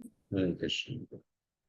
Observing festivals, celebrating the Lord's activities. There's so many festivals. We celebrate them. Serving the deity with great devotion. Recitation of Srimad Bhagavatam among devotees. Srimad Bhagavatam is a desire tree of Vedic wisdom. Ved itself means the aggregate of knowledge. And whatever knowledge is required for human society is perfectly presented in Srimad Bhagavatam. There are different branches of knowledge in the Vedic writings, including sociology, politics, medicine, and military art. All these and other branches of knowledge are perfectly described in the Vedas. So as far as knowledge is, spiritual knowledge is concerned, that is also perfectly described there. And Srimad Bhagavatam is considered to be the ripened fruit of this desire-fulfilling tree of the Vedas. A tree is honored by the production of its fruit. For example, a mango tree is considered very valuable because it produces the king of all fruits, the mango. And the mango fruit becomes ripe, and it is the greatest gift of that tree. And Srimad Bhagavatam is similarly held to be the ripened fruit of the Vedic tree. And as ripened fruit becomes more relishable when first touched by the beak of a parrot or shuka, Srimad Bhagavatam has become more relishable by being delivered through the transcendental mouth of Shukadeva Goswami. Srimad Bhagavatam should be received in disciplic succession without any breakage. When a ripened fruit comes from the upper part of the tree onto the ground by the process of being handed down from a higher branch to a low branch, the persons in the tree, the fruit does not break. Srimad Bhagavatam, when received in the Parampara system or disciplic succession, will likewise remain unbroken. It is stated in Bhagavad-gita that the person that the disciplic succession of parampara is the way of receiving transcendental knowledge. Such knowledge must come down through the disciplic succession through authorized persons who know the real purpose of the Shastra. So things have to be passed on by the right channel. At the right channel. Let me ask you a simple question. We never think about such things so much in these days, but still it's a question to be thought about. Let's say I have a mango in my hand. Okay? I have a mango in my hand. And I give it to you. You give it to someone else. That person gives it to someone else. Like that, the mango has passed down hands of 50 people. And then it has reached the 51st person. Okay? We did nothing. We did not remove the skin. We did not cut the fruit. We did not damage the fruit. We just passed from one hand to the other hand. You understanding? So when the mango was in my hand, and now it is in the hand of a person who is the 51st person, is it still the same mango? It has become softer because it has passed through so many hands. Okay, so that is a very gross mentality. It has become softer. But if you think from spiritual perspective, the consciousness of that mango has changed. Hmm. Because each Why? person is passing on. Because it has come in contact with 50 people. Let's try to understand from physics point of view that mango is an energy. These 50 people are also energies. One energy comes in contact with another energy, it leaves an impression on that energy. Right? So is that mango the same mango now? No. No, it's a different mango. Right? So one who is going to eat that mango will now experience the energy transferred by all these 50 people to that mango. Mhm. Simple example. Similarly, when the knowledge of Gita, Srimad Bhagavatam comes to us from the right source, passed down by the right person to the next right person, to the next right person, to the next right person, that knowledge is going to have a different impact on our consciousness.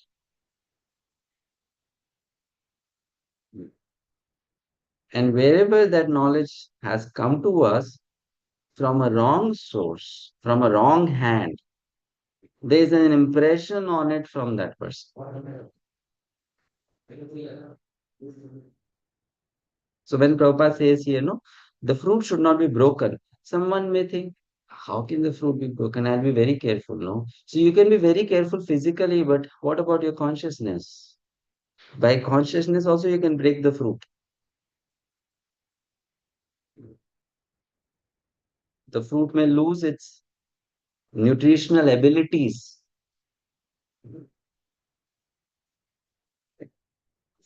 The fruit may lose its quality because of coming in contact with the wrong person. It's a very subtle point, but then that subtle point makes things little understandable. That how the thing has to be passed down by one right person to the next right person. And then that's how it should come to us. So one should hear in the right manner from the right person to the right. So very important.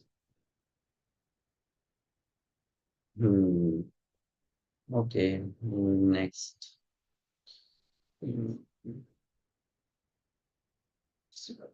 Such knowledge must come down to the disciplic succession through authorized persons who know the real purpose of the Shastra. Sri Chaitanya Mahaprabhu recommended that one learn Srimad Bhagavatam from the mouth of the self-realized person called Bhagavati. Bhagavatam means in relationship with the personality of Godhead, Bhagavan. So the devotee is sometimes called Bhagavatam.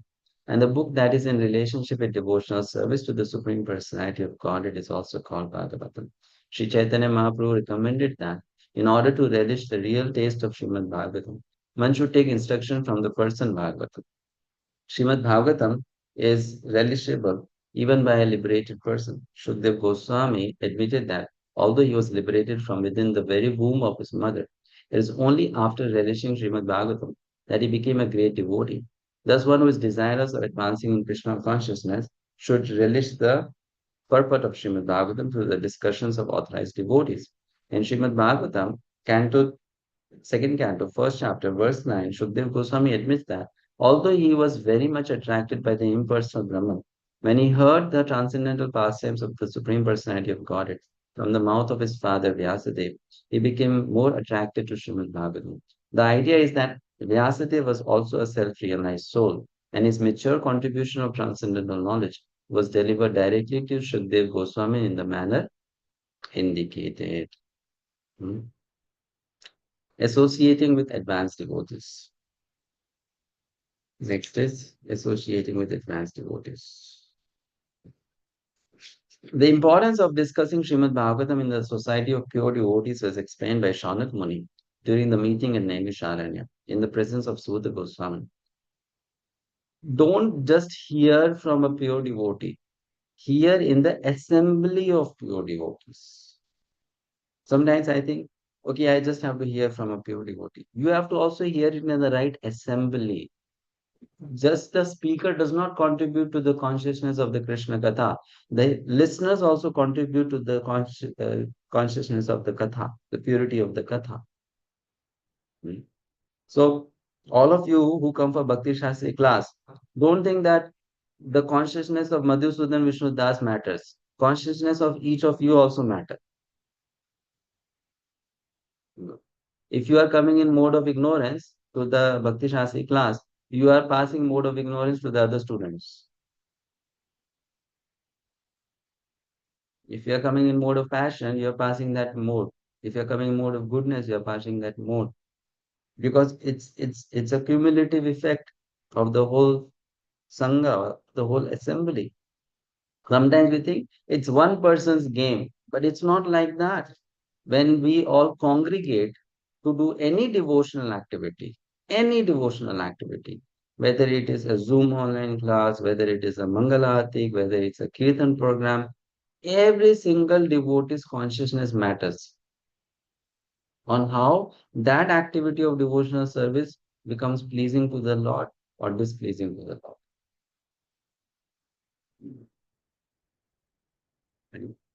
So sometimes, we think, I am practicing sincerely, it doesn't matter then others they practice or not. But if you are in that assembly, don't think you will not get affected by that consciousness. That will also happen. Right? So those who are enthusiastic devotees, they contribute positively to the Sangha. And those who are non-enthusiastic devotees, they contribute negatively to the Sangha. It is mentioned one should hear Bhagavatam in the society of pure devotees, not just from a pure devotee, in the society. Therefore, the quality of a Sangha is not just judged by the spiritual master's purity. The quality of a Sangha is also judged by the purity of the disciples. The spiritual master may be very pure, but the group of disciples around the spiritual master may be completely neophytes. That may also happen.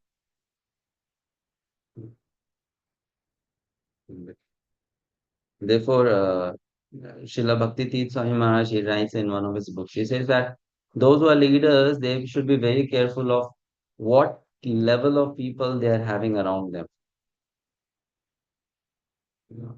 You might be very pure, but if you have impure people around you, it is also going to affect the mode of operation that you are functioning in. And that's why sometimes when the spiritual master starts feeling this burden that I have too many Kanishta disciples around me, the spiritual master leaves.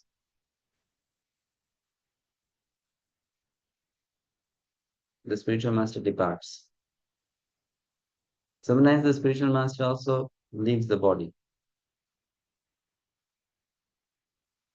because the spiritual master doesn't want to stay in that sangha anymore. Right? So it's a very mutual thing. One should hear Srimad Bhagavatam in the society of pure devotees. Uh, that was explained by Shaunak Muni during the meeting at Naimisharanya in the presence of Suta Goswami. Suta Goswami confirmed that if someone is fortunate enough to associate with the pure devotee of the Lord, even for a moment, that particular moment is so valuable that even those pious activities that can promote one to the heavenly planets or give liberation from material miseries cannot compare to it. In other words, those who are attached to Srimad Bhagavatam do not care for any kind of benefit derived from elevation to the higher planetary kingdoms, or for the liberation which is conceived of by the impersonalists. As such, the association of pure devotees is so transcendently valuable that no kind of material happiness can compare to it. In the Hari Bhakti Sudodaya, there is a conversation between Prahlad Maharaj and his father Hiranyakashipu, in which Hiranyakashipu addresses Prahlad in this way: My dear son, association is very important. It acts just like a crystal stone, which will reflect anything which is put before it. Similarly, if we associate with the flower like devotees of the Lord, and if our hearts are crystal clear, then certainly the same action will be there. Another example given in this connection is that if a man is potent and a woman is not diseased, then by the conjugation there will be conception. In the same way, if the recipient of spiritual knowledge and the deliverer of spiritual knowledge are sincere and bona fide, there will be good results. Chanting the holy name of the Lord. Shamala Hari Pradhamani. Hare Krishna Prabhu, my obeisance please. Chanting the holy name of the Lord.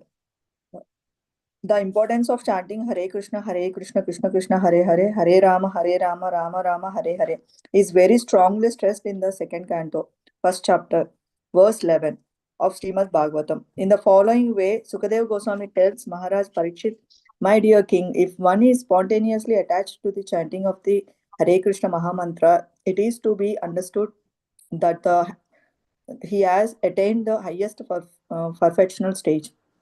It is specifically mentioned that the karmis who are aspiring after the fruitive results of their activities, the salvationists who are aspiring to become one with the Supreme Person, and the yogis who are aspiring after mystic perfections can achieve the results of all perfectional stages simply by chanting the Mahamantra.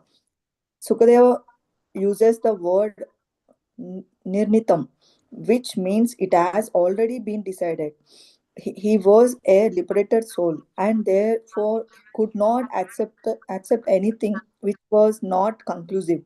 So Sukadeva Goswami especially stresses that it has already been concluded that one who has come to the stage of chanting the Hare Krishna Mahamantra with determination and steadiness must be considered to have already passed the trails of fruitive activities, mental speculation, and mystic yoga. The same thing is confirmed in the Adi Purana by Krishna. While addressing Arjuna, he says, anyone who is engaged in chanting my transcendental name must be considered to be always associating with me. And I may tell you frankly that for such a devotee, I become easily purchased.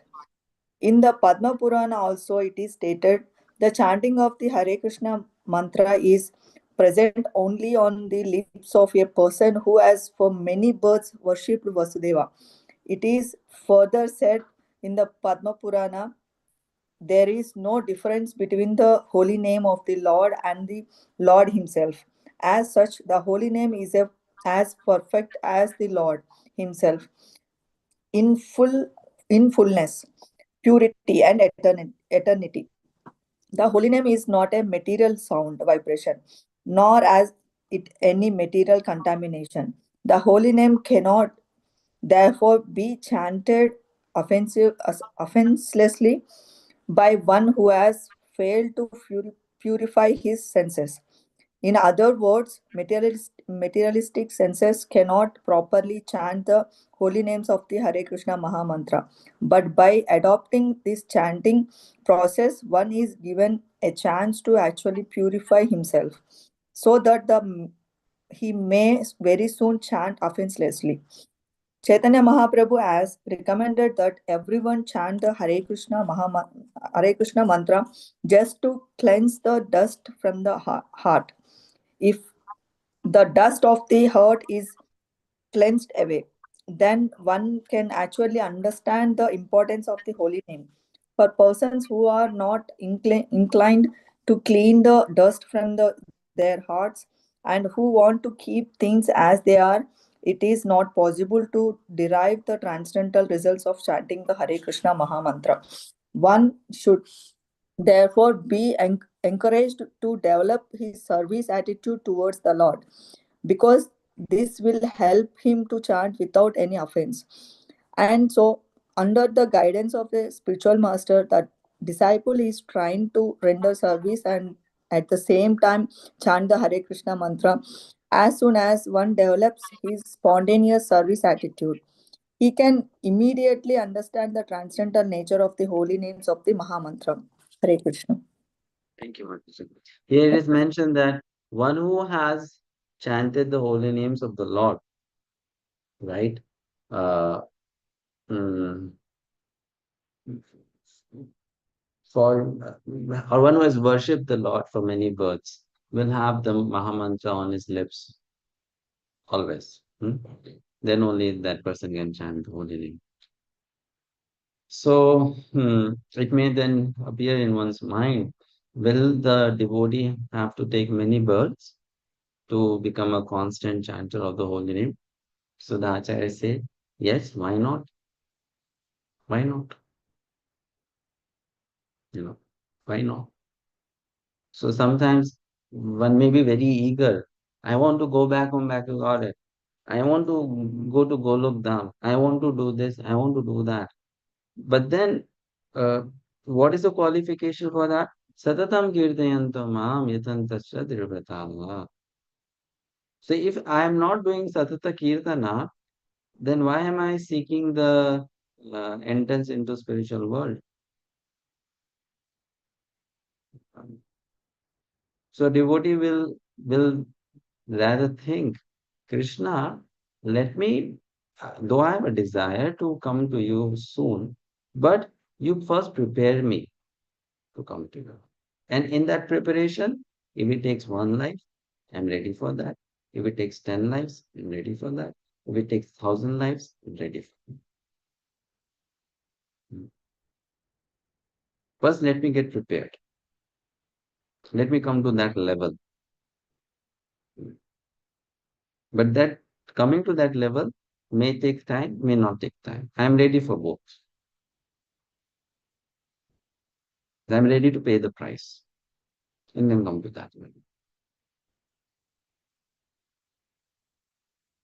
That is very important. That attitude should be there. I'm ready to pay the price. I don't want thing without actually deserving. I want to put efforts. Yes, I know I will never deserve it, but still I want to put efforts. And then I want to come to that level. And then you accept me. So Krishna will forcefully take his devotees, take birth again and again and again and again. So that those devotees become mature in their Krishna consciousness. Maturity in Krishna consciousness comes with practice for a good period of time. It doesn't come overnight. It doesn't come overnight. So it takes time. Slowly, slowly, you become more mature, more fixed up in Krishna consciousness. It's a long journey. Actually, it's a long journey. And it's a journey of many lifetimes. But that intensity of hankering should be there. Then, yes, I want to come to that stage. Mm. Then Krishna made them decide, okay, how many lifetimes? Take these many lifetimes. Prepare yourself to come to that. Mm.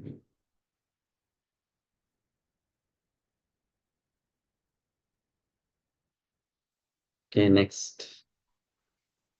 Living in Mathura. Radhika Leela Mataji. Hare Krishna Prabhuji, Dandavat Pranam. Living in Mathura. In the Padma Puran, there is a statement about the importance of living at holy places like Mathura or Dwarka.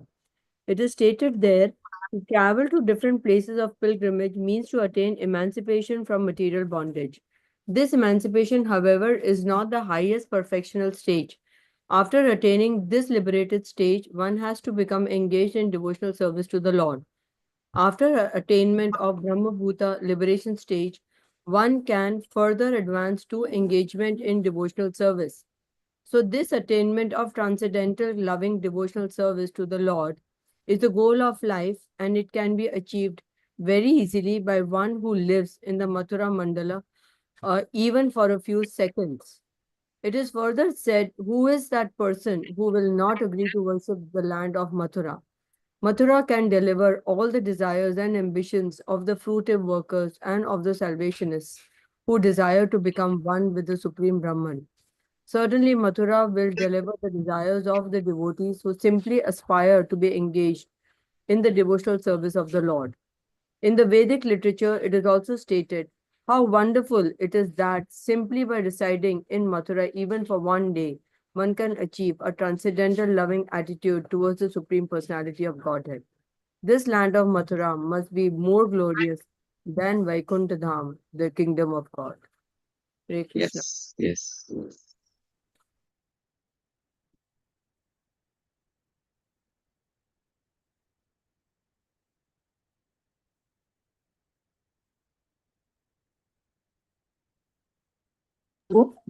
Is, Radhaji. is Vaidhi Sadhaka Bhakta allowed to go to Goloka? No. No.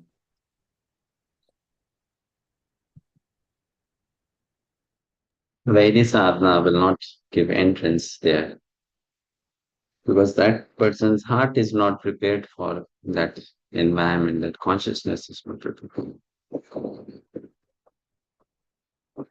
It's a matter of preparation. It's just like you take training for basketball. So can you play volleyball? No. You can't. Both are sports. You enjoy both. It's fun, but you can't. Similarly, someone is doing Vaidhi sadhana. He is going to be a part of pastimes of the Lord, but different type. Raganuga sadhana, pastimes of the Lord, different type. Because you have to be prepared to participate. You have learned Bharatanatyam. Can you do Kathak? No. Both are dances. Now people are doing Kathak and then you have Bharatanatyam. Suddenly you land up on the stage, you'll also start doing Kathak. No. Then it takes many lives to take. So because you have not prepared yourself. So similarly, like Goloka is a different real. Vaikuntha is a different real. You can't just get somewhere by doing, something like that. It has to be very clear.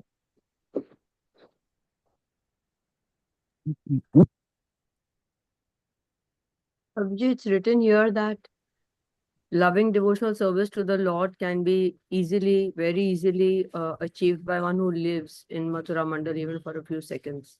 Is it to encourage us? Yeah, it is to encourage us, Mathura Vas. One should do Mathura Vas. But then Mathura Vas doesn't just mean Vas. Also, it means by Vas, I can do offense to Mathura. So, Mathura Vas with this purpose of serving Mathura. So nowadays, there's so much promotion in Mathura Vas. But then do what? Like all these property builders in Vrindavan, they will advertise Vrindavan Vas.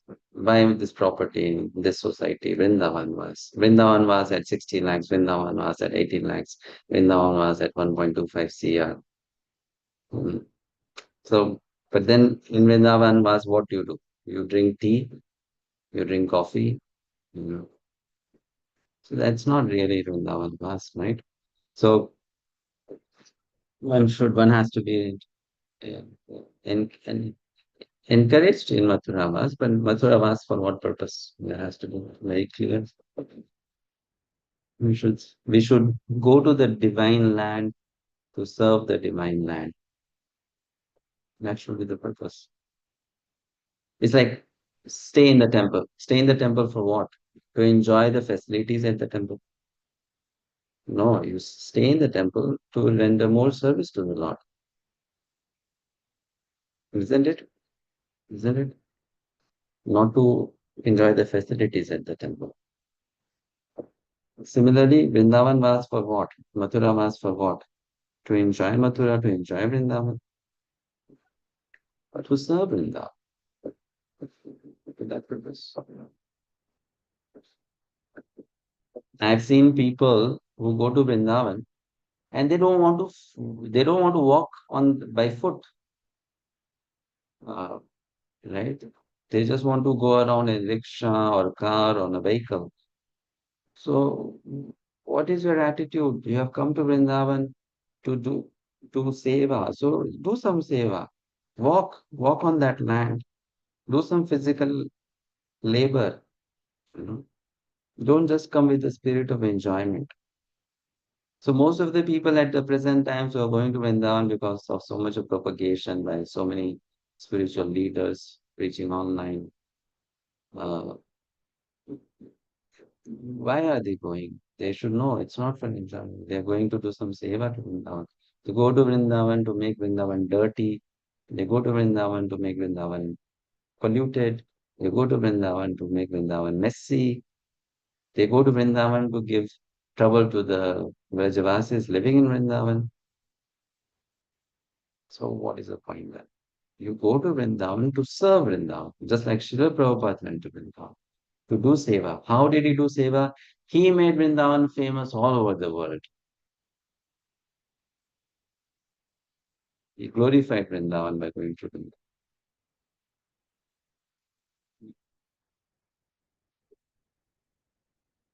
So, the everyone who are on the path of spiritual life, they may do the same thing. But you should know one thing. The teaching of Chaitanya Mahaprabhu makes you do the same thing, but with a very different set of consciousness. So many people are living in Vrindavan, you know. But then, why are they living in Vrindavan? They don't know. And therefore, wherever you can serve Krishna purely, that is Vrindavan. When Srila Bhakti-siddhanta Saraswati Thakur for the first time went to Vrindavan, you know what did he say? What was his comment? Srila Bhakti-siddhanta Saraswati. We know who is Bhakti-siddhanta Saraswati, right? He is a spiritual master of Srila Prabhupada. And in the spiritual world, he's a, he's a, in the spiritual world, he is, who is Bhakti-siddhanta Thakur in spiritual world? Nayan Mani Manjari, I think. He's a Manjari, Nayana Manjari. He's a Manjari. So, Srila Bhakti-siddhanta Thakur, he went to Vrindavan 100 years ago in the 1910s, 20s, 30s, right? For the first time when he went. What was his comment? He said, I am very sad to say in the entire Vrindavan, I have not found a single Vaishnava.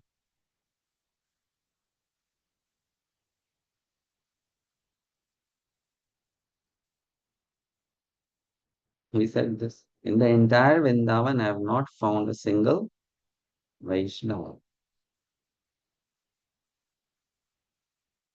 Not a single Vaishnava. He said this. And who is Bhakti Siddhanta Thakur?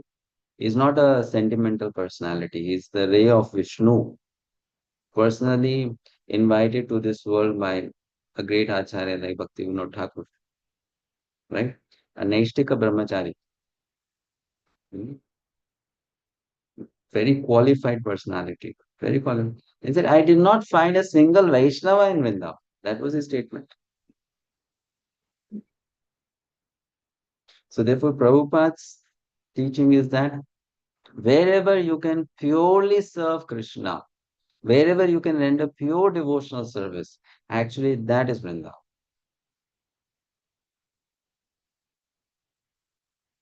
If you are living in Vrindavan and not rendering pure devotional service, you are not living in Vrindavan. If you are living in New York or Moscow and doing pure devotional service, you are living in Vrindavan.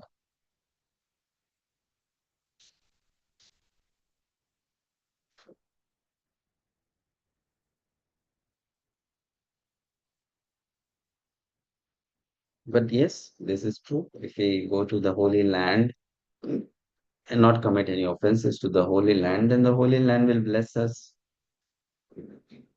However, at the same time, one has to be very careful because the Holy Land can also take offenses.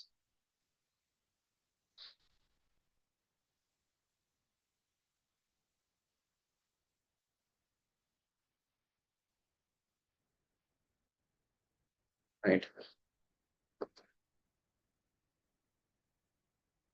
Yes, Vrindavan.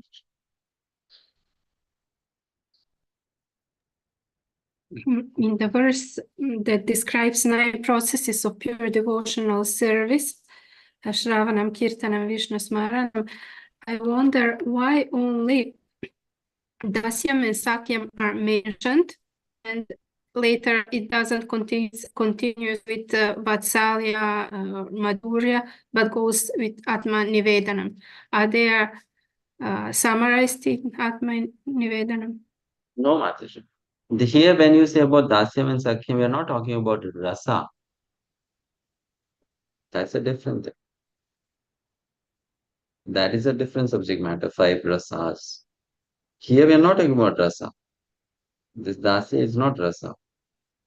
Sakya is not rasa. This is basically an attitude, not rasa. So this Dasya will be in all the devotees, regardless of the rasa. Right?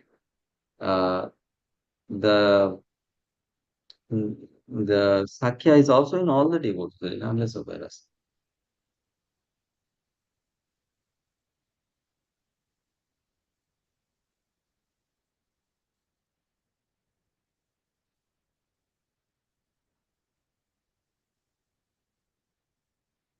Like I was getting this thought. If you go to the ambassador of if you go to the embassy of a country, like in India, there is US embassy, right? You go to the embassy of US in India and you do a nonsense in the US embassy. Will the US country invite you? Come and live in our country? No. No. They say you did a nonsense in our embassy, so why should we allow you to come to our country? Similarly, if we go and do nonsense in Bhauma Vrindavan, Krishna will not accept in Golok.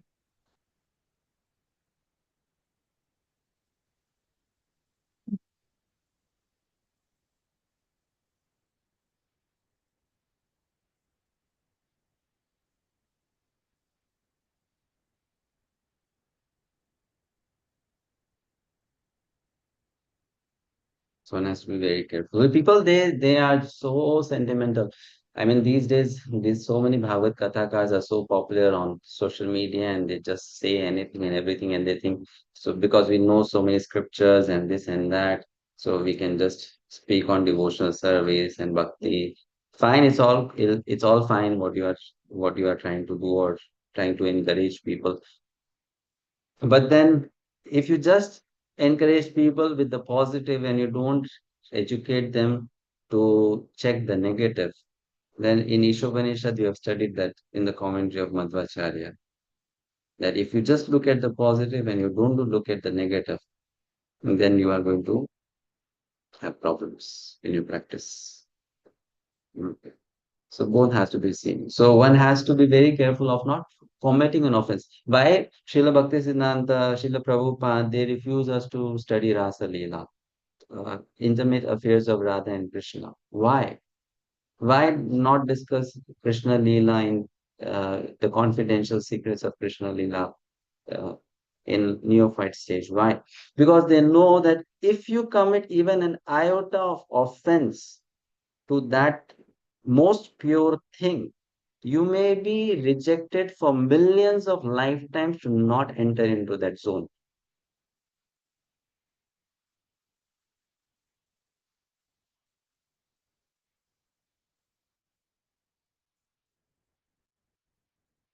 Because that's the highest thing.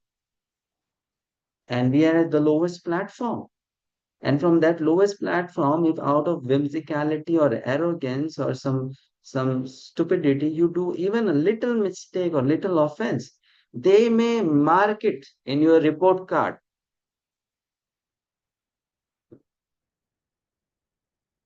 And then you may not get entrance in that zone for millions of lifetimes.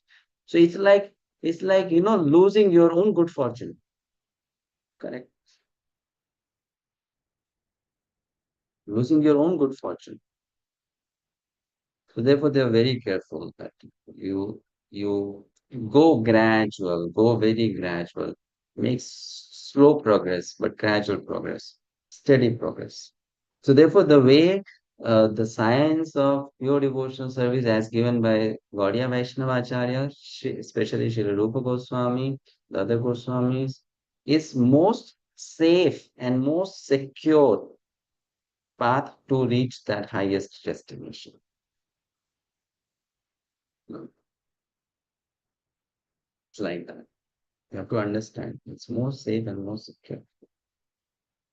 It's better to remain at a lower level and then to aspire for the higher level than to jump at the higher level and do an aparadha and then be rejected forever.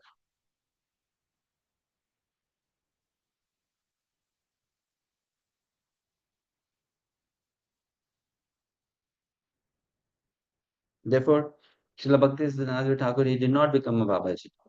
Why? He said, the six Goswamis are Babajis. That is a very high level. He was also at that level, but then he thought people are at not that level. So he said, sannyas, but not more than sannyas. Why? Because you are not qualified for that level. A lower level, not the higher level. You know. People asked him, will you stay at Radhakund? He said, no, I'll not stay at Radhakund. At Radhakund, my Guru Maharaj will stay. I'll stay at Govardhan, at a lower level.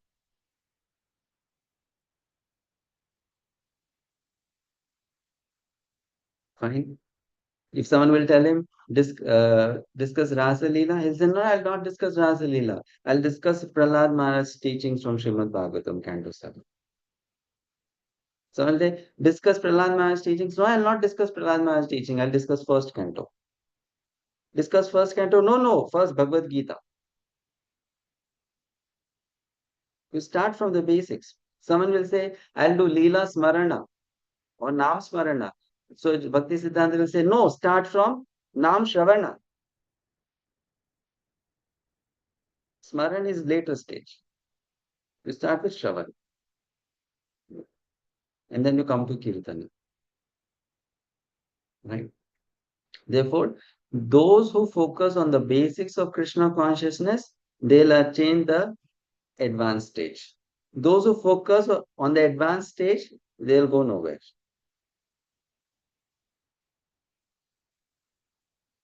Those who focus on the basics, they'll go a long distance. Those who will just be eager for the advanced stage, they'll go nowhere. Right? So focus on the basics, and then we advance, we understand, we gradually make progress. Be very careful. Thank you, Prabhu. Okay, so we stop here. Thank you very much. See you tomorrow. Hare Krishna, Shri Prabhupada.